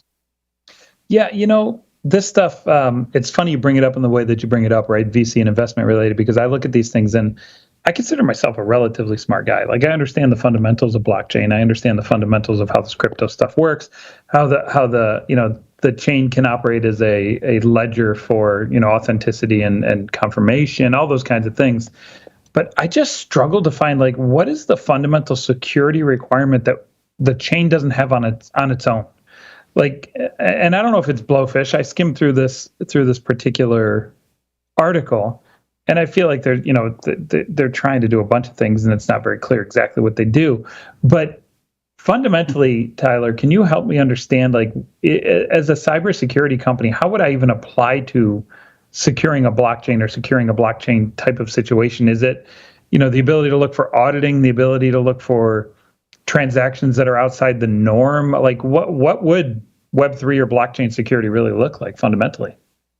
No, I mean, that is a great point. And even knowing and testing many of these smart contracts and Web3 apps and D apps, it is confusing for me. So don't feel bad about that, because it is incredibly difficult to understand because they all do it a little different. But at a core, what we're running into is we have a lot of companies that have built-in smart contracts for the backside of transactions. You have different DeFi apps, different blockchains backing a company's ability to conduct transactions and make a record of those transactions. And they do that because there is a price and speed return that they're able to get. They can do, 250,000 transactions a second at an eighth of the cost to a traditional, payment network. And so they're leveraging a lot of these DeFi and smart contract apps and blockchains and technologies in order to make many of their technologies and back-end transactions more efficient and more cost-effective. And by doing that, what you end up with is you have different attacks. You've got phishing attacks. You've got DApp level attacks where you're ending up with different hijacks, DNS hijacks, routing hijacks. You end up with supply chain attacks. But all of these attacks are really attacking the transaction and the validity of the smart contracts and the actions that smart contract is taking. And so what's end up happening is there's technologies that are being built in order to validate that the transaction that's being applied to the blockchain, because once it's applied to the blockchain, it's immutable, right? Like, your money is gone. There's not really a way to reverse that. So in context, in the transaction chain, as it's being done quickly and efficiently, there's technologies and securities being applied to validate and make sure that the transactions are valid and we're not flagging those for, anomalous behavior or a malicious activity. So that's a lot of what I think Blowfish is doing, is they're looking at the transactions in the wallet and what transaction is happening and whether or not it's a valid. Yeah, so to the, the whole, there's a lot of talk about regulation and trying to regulate this so that, cryptocurrencies are more, quote, usable for more people. And it's one thing to try to validate on the front end, but, as we know from just traditional security, attacks are going to happen. People are going to get their money stolen. And, in this case, this isn't, there's no regulation to get the money back. So what can be done, if anything, or is this just an area where people, if they're extremely risk averse, they don't go there? when it comes to cryptocurrency specifically. You're spot on, right? And this is what most of these companies that are getting funding with inside the Web3 or blockchain space, this is what they're doing. They're reacting at the smart contract level with micro contracts or services or API calls that are protecting and validating the connections to the custodial wallets or to the exchanges. And so this is where the technologies are coming in play. Yeah, that's the key. As I read through this a little bit closer, right, you see there's even comments in here about since integrating our API, that they've scanned over 125 million proposed transactions and prevented over 11,000 wallet draining transactions from being signed by the user. Like, I think that's the fundamental key, is the prevention level that can do, right? And even if we don't get into the technology specifics of how they do what they do, which is the way I tend to work on projects like this, but even if we don't look at that, if you just look at who's involved, right? Machine learning engineers from Meta, okay, that's some smart people.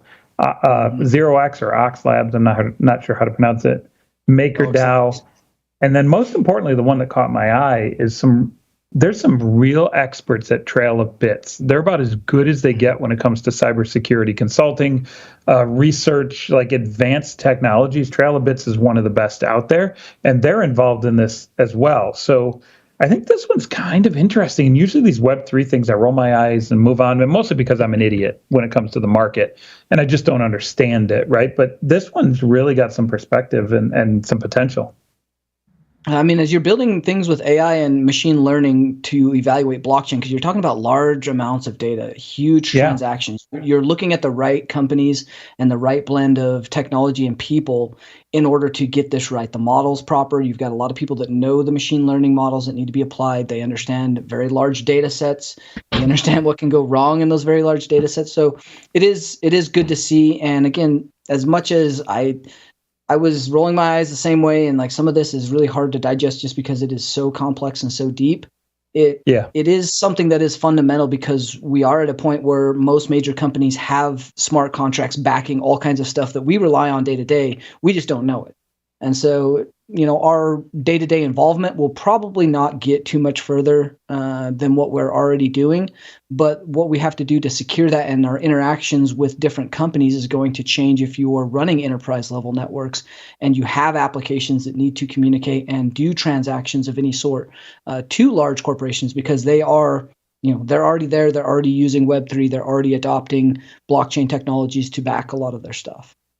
Yeah. Do you think we'll get to a point where enterprises have a Web3/blockchain specialist on staff, just like they do for, AWS or Azure or other things that have become pretty commonplace?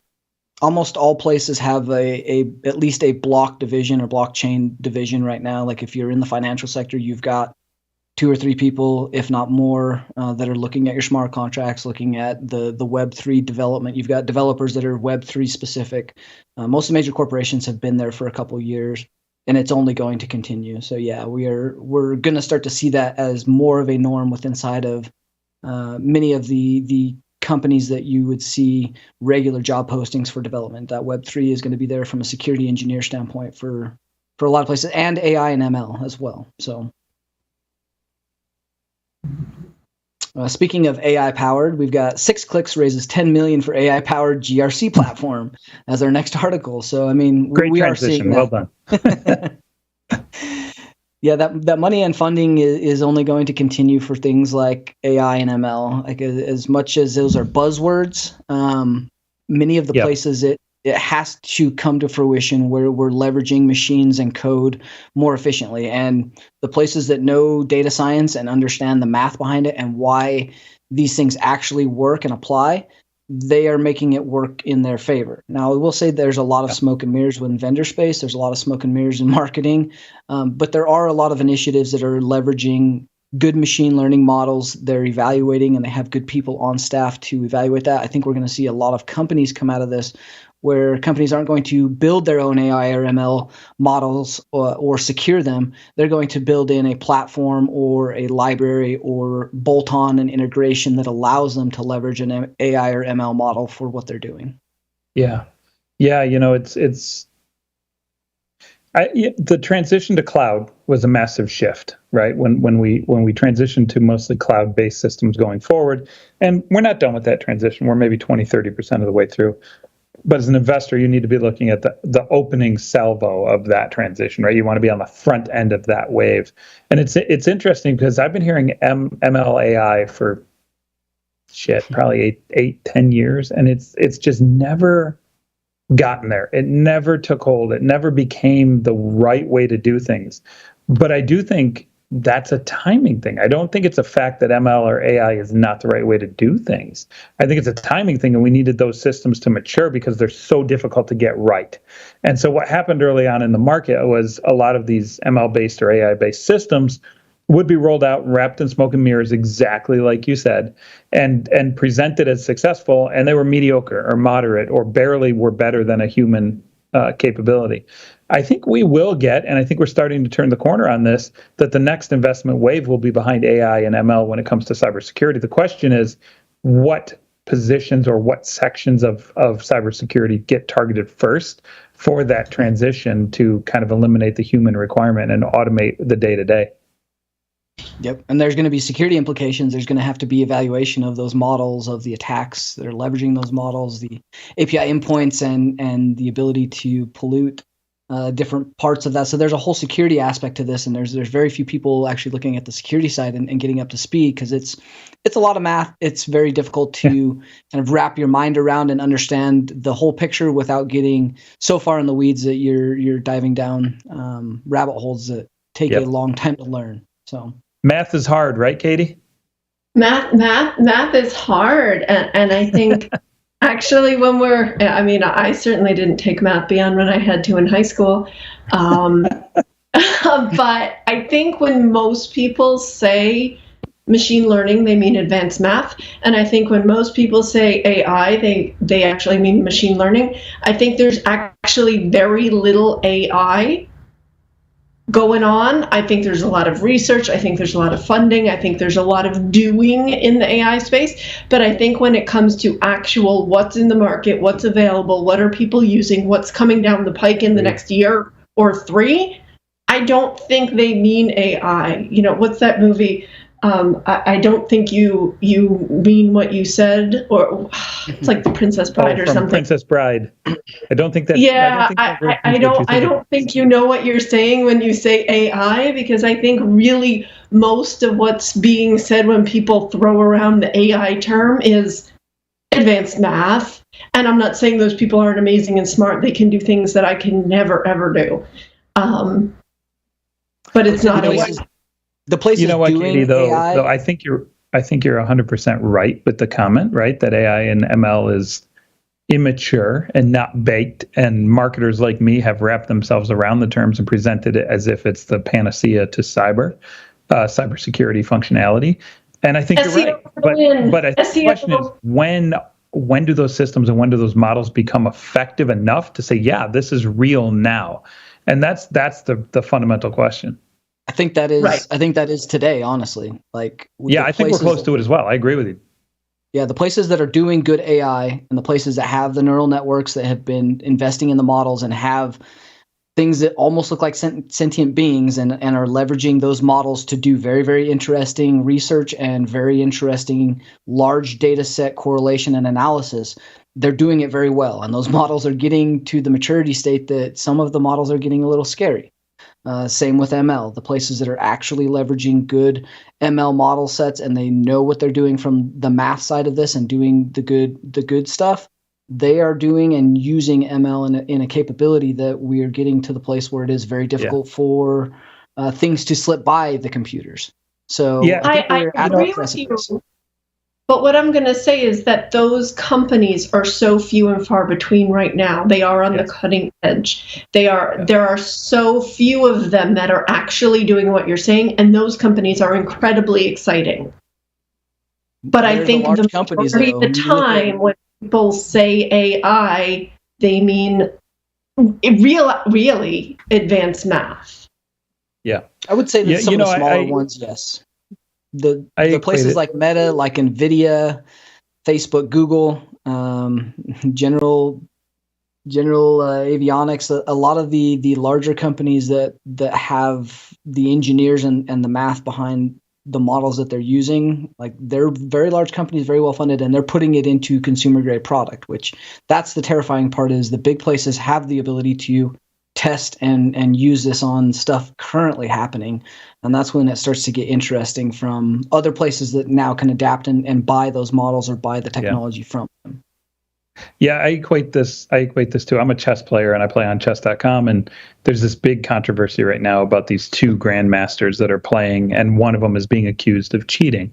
And so they went through all of his games on chess.com, and it became abundantly clear that he played at a perfection level that was far too high, right?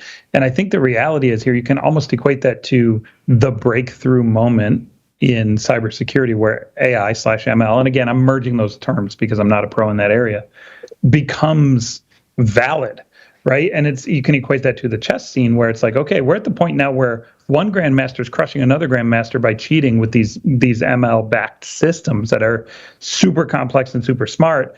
And there's a moment, and in the sci-fi world, it's that moment of when the AI becomes sentient moment, or whatever they call it. I think we're getting to the point where the AI is smart enough now to beat chess, to beat humans, and to actually provide a protection level that's real. But to Katie's point, how many systems are actually using it today at that level? A negligible amount. 90% of it is smokescreen. 90% of it is garbage, right? And as an analyst, whenever I heard that term, and Katie, I sure is going to agree, you roll your eyes and go, oh God, another ML firm, another AI-backed system, right? But at some point, that's going to become reality where that chess player beats the grandmaster. And I think we're getting very close to that from a timing perspective. Hey, Tyler, do you want to play a game? I love games. Let's do it, Katie. I'll give you my chess.com Oh, name. you missed it. Damn it, Tyler. Come on. You want to play a game? No. All those games end in the world being destroyed, Katie. I was going to say, are we going nuclear here, Katie, or what are we doing? Nuclear, that's right. Thermonuclear warfare. I'm sorry. Yeah, I mean, speaking again, another AI one, right to your point. The problem, and you're right, Katie, the ability for any, even very technical people, to validate what is integrated into a product without revealing IP and or knowing whether or not the AI product is as advertised is very difficult. So you really have to look at who's on the board, who the developers are, what their understanding is of AI and their ability to unravel those complex problems, look at the models they're using, how they're training it. And then that's about as good as you get. We see another one here where CISOs are being able to do real-time, was it Onyxia, I believe is how you pronounce it. They got $5 million in seed funding in order to do real-time AI monitoring of security postures. And this is advertised and written towards the CISO level, which, again, the CISOs and the boards are going to start asking for these things. They're going to wonder what our AI stance is. Are we looking at ML and rolling that into our security posture, our external attack surface reduction roadmap, all of these things? This is going to be a regular conversation. So we have to intelligently be able to evaluate products, evaluate what they're asking for, and then identify, is this actually something that is good and can do what it is advertising? And that's going to be a much more difficult proposition for those sitting below that executive level that has to look at this from a technical standpoint. Yeah. I mean, this one about Onyxia here, I think that's how you pronounce it. Thanks. I think they're automating or attempting to automate with an AI system humans, right? The first level. And I think that's the right way to tackle the problem. Don't try to bite off all of cybersecurity as a whole or all of a cybersecurity program. Bite off the low level stuff. Bite off the stuff that's repeatable and common and frequent. And I mean, heck, if you could knock off 10 to 20% of that workload from most businesses, that's a massive amount of workload for a large enterprise, right? So, and it sounds like that's what they're doing, talking about security priorities shifting, talking about enabling security teams to gain a holistic view of the enterprise security environment while killing off that lower third of activities that the security team has to handle. I think it's a good way to tackle it. It sounds like an interesting company. I mean, there's good models out there for behavior and having good baselines and being able to use computers effectively where they're able to be used, and that is identifying anomalous behavior, identifying divergence, identifying in large data sets, things that would take significant time for a human to find or even script out, like computationally difficult problems that are heavy on both human and technical assets and resources. That's what AI and ML is really designed and should shine. It's never going to replace the human. We're really good at finding patterns. We're really good at thinking creatively. We're really good at leveraging and responding to those things in the proper manner. However, machines are very fast at evaluating large swaths of data and identifying things that we would probably miss, or it would take us a longer time to identify. So I think there's good uses here. I mean, speaking to that, Qualys acquires Blue Hexagon's AI machine learning platform. So God, AI everywhere this week. Yeah, there's obviously being used and identified and integrated into places because it has its place. But I'm with you, Katie. I'm still a little hesitant on how good and how well these mathematicians and model sets have spent their time in integrating, and again, what level of comfort we're going to adopt. Just allowing the machine to handle things. Are we going to get lazy with that? Are we going to be able to focus more time on more important things? Like, that's kind of the hope, but I think it has a two-sided sword there that really needs to be addressed and make sure that we're moving in the right direction. Yeah, and I think that, the advanced math or even machine learning, I think a lot of this is machine learning. I think, the pivot point to sentience is it's just beyond where so much of this technology is, but we can leave that aside for the moment because I could literally argue that for hours. But in terms of the heavy computational analysis across those large swaths of data, without automation, we're buried. I mean, I just read something this week that says something like 40% of technology professionals' time is spent on manual tasks that could very, very easily be automated. So in a typical 40-hour work week, that means approximately 16 hours, right? And we know that most people in tech, in cybersecurity, work more than 40 hours a week. So that's just a huge amount of time that's being wasted. And, we're talking about things like AI and ML, but really a lot of this is automation. Leveraging math, of course, but a lot of it comes down to automation. And you're exactly right. Like, there is no need for humans to be doing this. We have so much higher reasoning, and humans build machines, right? So, maybe there'll be a pivot point where machines overtake human. I don't think we're quite there yet. So, freeing up that time for correlating all this data, it's a waste of time. We're never going to be automated out of jobs. We might have to learn new skills. We might have to drop things that, people have done, and we might need to train them up. And, we can argue about where public funding goes, but like, we don't have people trained to drive horse and buggies right now either, right? Or, how many people are really skilled in metalworking or fixing oil lamps? Like, we evolve, and we will have to evolve our workforce to deal with it. But I don't think humans are ever going to be automated out of a job. They might be forced to learn things that they don't want to learn necessarily, but I think history will repeat itself. Right. Yeah, and I think that's where things like Blue Hexagon, is it true AI? Maybe on the precipice. I don't know. Haven't really dug in there too much, but I think we're talking more about automation and machine learning, but it's absolutely critical. Absolutely critical. Especially with large data lakes like Qualys is dealing with. That's an interesting one. Another interesting one is a new technology called Hey Login. He had this on here, read through the page, was trying to understand just how they're doing this, and I get it. I think it's another good way to get to kind of that passwordless state, get to a point where we're leveraging things other than master passwords. Their big push is we don't have a master password like other solutions. It's two-factor secure by design. I am a little wary of that claim because they're essentially pushing a request out to a phone, and you're saying, hey, this is me logging in now, and you're authorizing that. That technically is not two-factor. Like we'll get down to the nuts and bolts of it.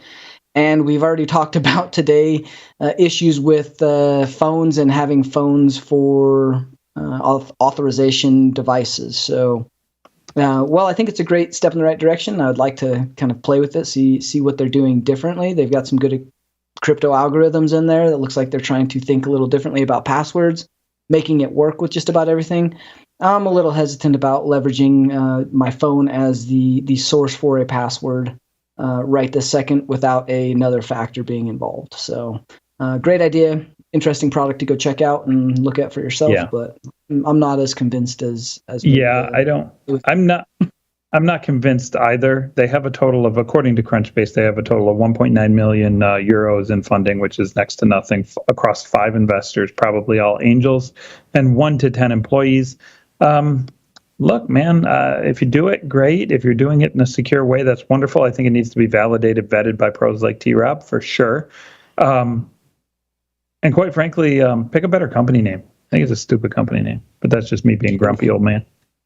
Sure, but on the other hand, on the other hand, if you do need a master password, hey, log in. I'm really skeptical of your technology is a great master password.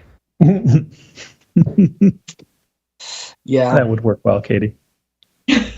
Oh, yeah. I'm hoping, like, again, a different approach to passwords. I'm all for getting rid of passwords because I have a large swath of billions of passwords at my disposal, so they're usually all pretty horrible, and no one does good. And someone else. Just to clarify for a listening audience, they are someone else's password. Yeah, they are someone else's passwords. These are not your personal passwords. Well, they may be, but I'm sure mine are in there somewhere. They are procured. We'll just say they have been procured from various places. They're procured and analyzed and notified.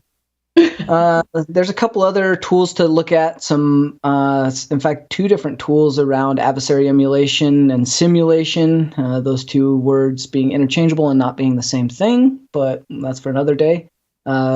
Adversary simulation for blue teamers. I think this is going to be more common. We've started to see this already where, again, pen tests are usually not the answer for good security testing. And I'm a pen tester, so that's obviously kind of not the way that most people think. But really, most places have a maturity model that they can leverage other tools, tabletops, purple teams, simulation tools, attack surface reduction tools, all the things that you should be doing. I think that is much better use of your money, budget, and time rather than a pen test. So seeing this developed for blue teamers specifically, I think we're going to see a lot more tools like this, and I think there are some great tool links in here for doing some of the things that you could and should do as a security team yourself before you bring in a pen tester or a red team.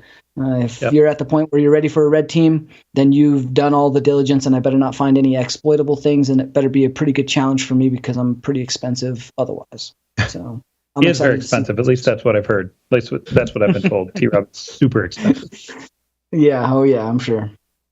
Again, there's another one for micro emulation plans. I don't know what this one was called. It was I didn't see it in there, but another 2 blue team adversary emulation and simulation tools with inside of the links. Go ahead and check those out. securityweekly.com, ESW, and click on the episode, which this episode is 291. Let's see, looking further, any other ones you guys really want to cover? What's going on? This was an interesting article. I actually read this one all the way through the what's going on in cybersecurity VC investments. Yeah. I thought that was fantastic. And that was a fantastic article. for a couple reasons, right? Ryan Narain is one of the best journalists in cyber. Like, I've known him forever. He is top freaking notch. And then Will Lynn, who's been a guest on this show multiple times. Sadly, I've not been able to interview him. I think I got a chance to interview him one time. Will Lynn is just a freaking brilliant. And then Cedra, Ahmed Lafort was the other guest. And I think I read this one top to bottom too. And I don't read every article top to bottom. We just see so many of them. But this one really gives you great insight into trying to understand the thought process behind how investments have worked in cyber for the last couple of years and how things have really changed. And one of the things I got from this was just a fairly open discussion by Will and Cedra saying, look, we don't know. We don't know what the future is going to hold, right? The last 5 years, if you ask these same interview questions to these same people, they'll be like, yep, everything's going up and right. Everything's going to triple in value in the next 2 years. And now there's this constant state of worry and concern by investors saying, are we at the bottom? Like, literally, when you lose 50 to 70% of your valuation across your portfolio, it makes you rethink how you're going to approach cyber, and will an up and right come? And I think at the end of the day, everybody knows it's going to come back, but it's a function of when, and it's a function of timing. You know, when do you get in? If you get in now, you got to hold for a certain number of years, 3-5 years before you can expect a return. And so anybody who's interested in how VC works in cyber and what the future might hold definitely has to read this article. Yeah, I think getting into that growth mode and understanding why the growth has changed, how you can, if you are a startup, a founder, if you're working with inside of one of the companies that was funded, like what that means for you, how you actually button down and look at your burn rate. You look at things like, you know, you may only have 2 to 3 years of runway, but you have 5 years to get your valuation up to the point where it needs to be. That provides a pretty big problem that you need to address beforehand, before getting to that problem. And those are things that the whole article is fantastic. It gives you a lot of good insight into things to think about, things to prepare for, and ways to actually get through this kind of uncertain time. Yeah, and the key here, and they iterate it throughout the article, and Will said it last time he was on as well, is really, it's profitable growth now. It's profitable growth. Change your mindset. We are in it for a long haul. And is that going to be 18 months? Is that going to be 36 months? They both say very clearly they don't know. They give their best guesses, but it is the long haul. And if you expect a quick flip, you're in the wrong game right now. Yeah, you know, I think there's a contrarian view to be taken here to a point, right? When everything was asinine crazy and you didn't have to worry about anything about profitability, about revenue, you know, you just needed to just straight up burn and grow as fast as possible. When that was the world, there was a case for, hey, slow it down, find a way to get profitable. You're going to be much more healthy. And there's a number of companies that took that approach, right? Early on, Rumble did that. Early on, Himanshu's company, Data Theorem, did that. They didn't take much capital, if any, and they grew it in a healthy way right from day one. And they're all sitting pretty right now. But I also think it lends itself to a counterpoint today, meaning at some point, the downward pressure on the market, the downward pressure on the VC valuations will become so low that the counterpoint of, hey, we need to figure out how to grow faster and burn harder will come back into play, right? And it's one of those situations where, you know, when everybody's greedy, you run for the hills. When everybody's worried and fearful, you should be greedy, right? That's general market philosophy. And I think it comes into play when it comes to cyber investing as well. I think there's an opportunity right now for companies being born today to start growing faster and harder over the next 3 to 5 years and use the market momentum as it returns to hit escape velocity. It's going to be neat to see how this plays out. Sure, it's not all that different from just general stock market investing. Correct. Yep. That is the hard part, is knowing what you want to do and then seeing those that do it differently, how they actually play out. Buy low, sell high. Yep. Yeah, I've had that backwards this year. You got to remind me a little more frequently, Katie. Yeah, my crypto was definitely that way this year. That was rough. What lurks in the shadows of cloud security? That was an interesting one. Things we all kind of know. There's a lot of tools being developed, a lot of people looking at, and the focus shifting to making sure your cloud security is buttoned down. You're looking at configurations. There's tools for cloud native app protections and identifying those. I think people are at that point where we all know that the cloud is here. We all have move to the cloud and then move back to a nice hybrid, because we can't do just a cloud unless you're a very specific type of company or vertical. And so we're at that point where we have both environments to care about. And I don't think we fully have an understanding of all of the implications for cloud security. Yeah, there's a general configuration. There's a lot of the attack surface management and automated tools of checking. But the real security implications of single sign-on, what the business risk is, where things can actually go wrong, and then the consistent changing, the very fast pace of changing things and adopting things in the cloud for development and prod and not keeping a lot of that separate. I think that's where we're making a lot of the mistakes, and that's where I'm finding a lot of the vulnerabilities to companies. Yeah, I break cloud up into a few tiers. I have the configuration state, which would be your CSPM market, the runtime protection of the workloads or code in operation, which would be maybe a CNAP or CWPP or even an observability play. I think there's an API kind of play that's going to happen because of the breadth of application overlay that will occur. And then the one that I think not as many people are talking about would be companies like Permisso that are doing, hey, we're not going to even focus on any of that stuff. We're going to focus on the interplay of authentication, authorization, and accounts, and who does what. Focus on the tracking of the individual accounts, the individual tokens, the actions that they take, and look for deviation and anomalous behavior in those spaces. And there's some great companies that are targeting that fourth area as well. I think that's a great place to be. I mean, API security and identity security for single sign-on is huge. I would actually add, and I hope at some point they add that into their repertoire, is the permissions, app permissions, and the permissions that identities are being provided via those JWT SAML tokens. All of the things that are providing identity to us. There's a lot of over permissioned and there's a lot of weirdness with inside of apps and cross tenancy and communications that happen. So I think that's a massively growing area in the very, very near future for sure. Yep. And the very last article we have is The Art of Selling to Cybersecurity People. I think this was definitely a good article, especially if you're in sales or if you're trying to sell not only yourself, but maybe a consultancy or sell yourself, selling your service. It covers a lot of things. The TLDRs, build a relationship, skip your show and tell. The canned scripts are canned. They're going to get canned. They're not worth doing. And then integration matters. All of those points are very accurate. And I think anytime anybody sells to me, if they already have a relationship, I'll listen to you because I trust you and you're there for a reason. That's where Eclipsium, I look at their product, I see what they're doing because I trust the people over there. I trust the relationships I've built, but that would only happen because of relationship. The show and tell piece, I ask for that once you're to that point. And then there's just no canned scripts. The integration is great. And places that are doing these things from a selling standpoint, I think is definitely how you want to sell to high performers, highly intelligent people, and people that get mass bombarded with ads every single day and have to know a lot of products anyway, and the ins and outs of the skeletons in the closets of each of those products. So it's a good article. Yeah, highly recommend this article. Mike Prevet is the author. I recommend signing up to, if you're interested in the funding world in cyber, he runs a newsletter, a phenomenal newsletter called Security Funded. Sign up to his newsletter, read this piece. It's a great piece. Tell Mike you said hello. He's a very, very friendly guy. Connect with him. He's a good person to get to know. Excellent.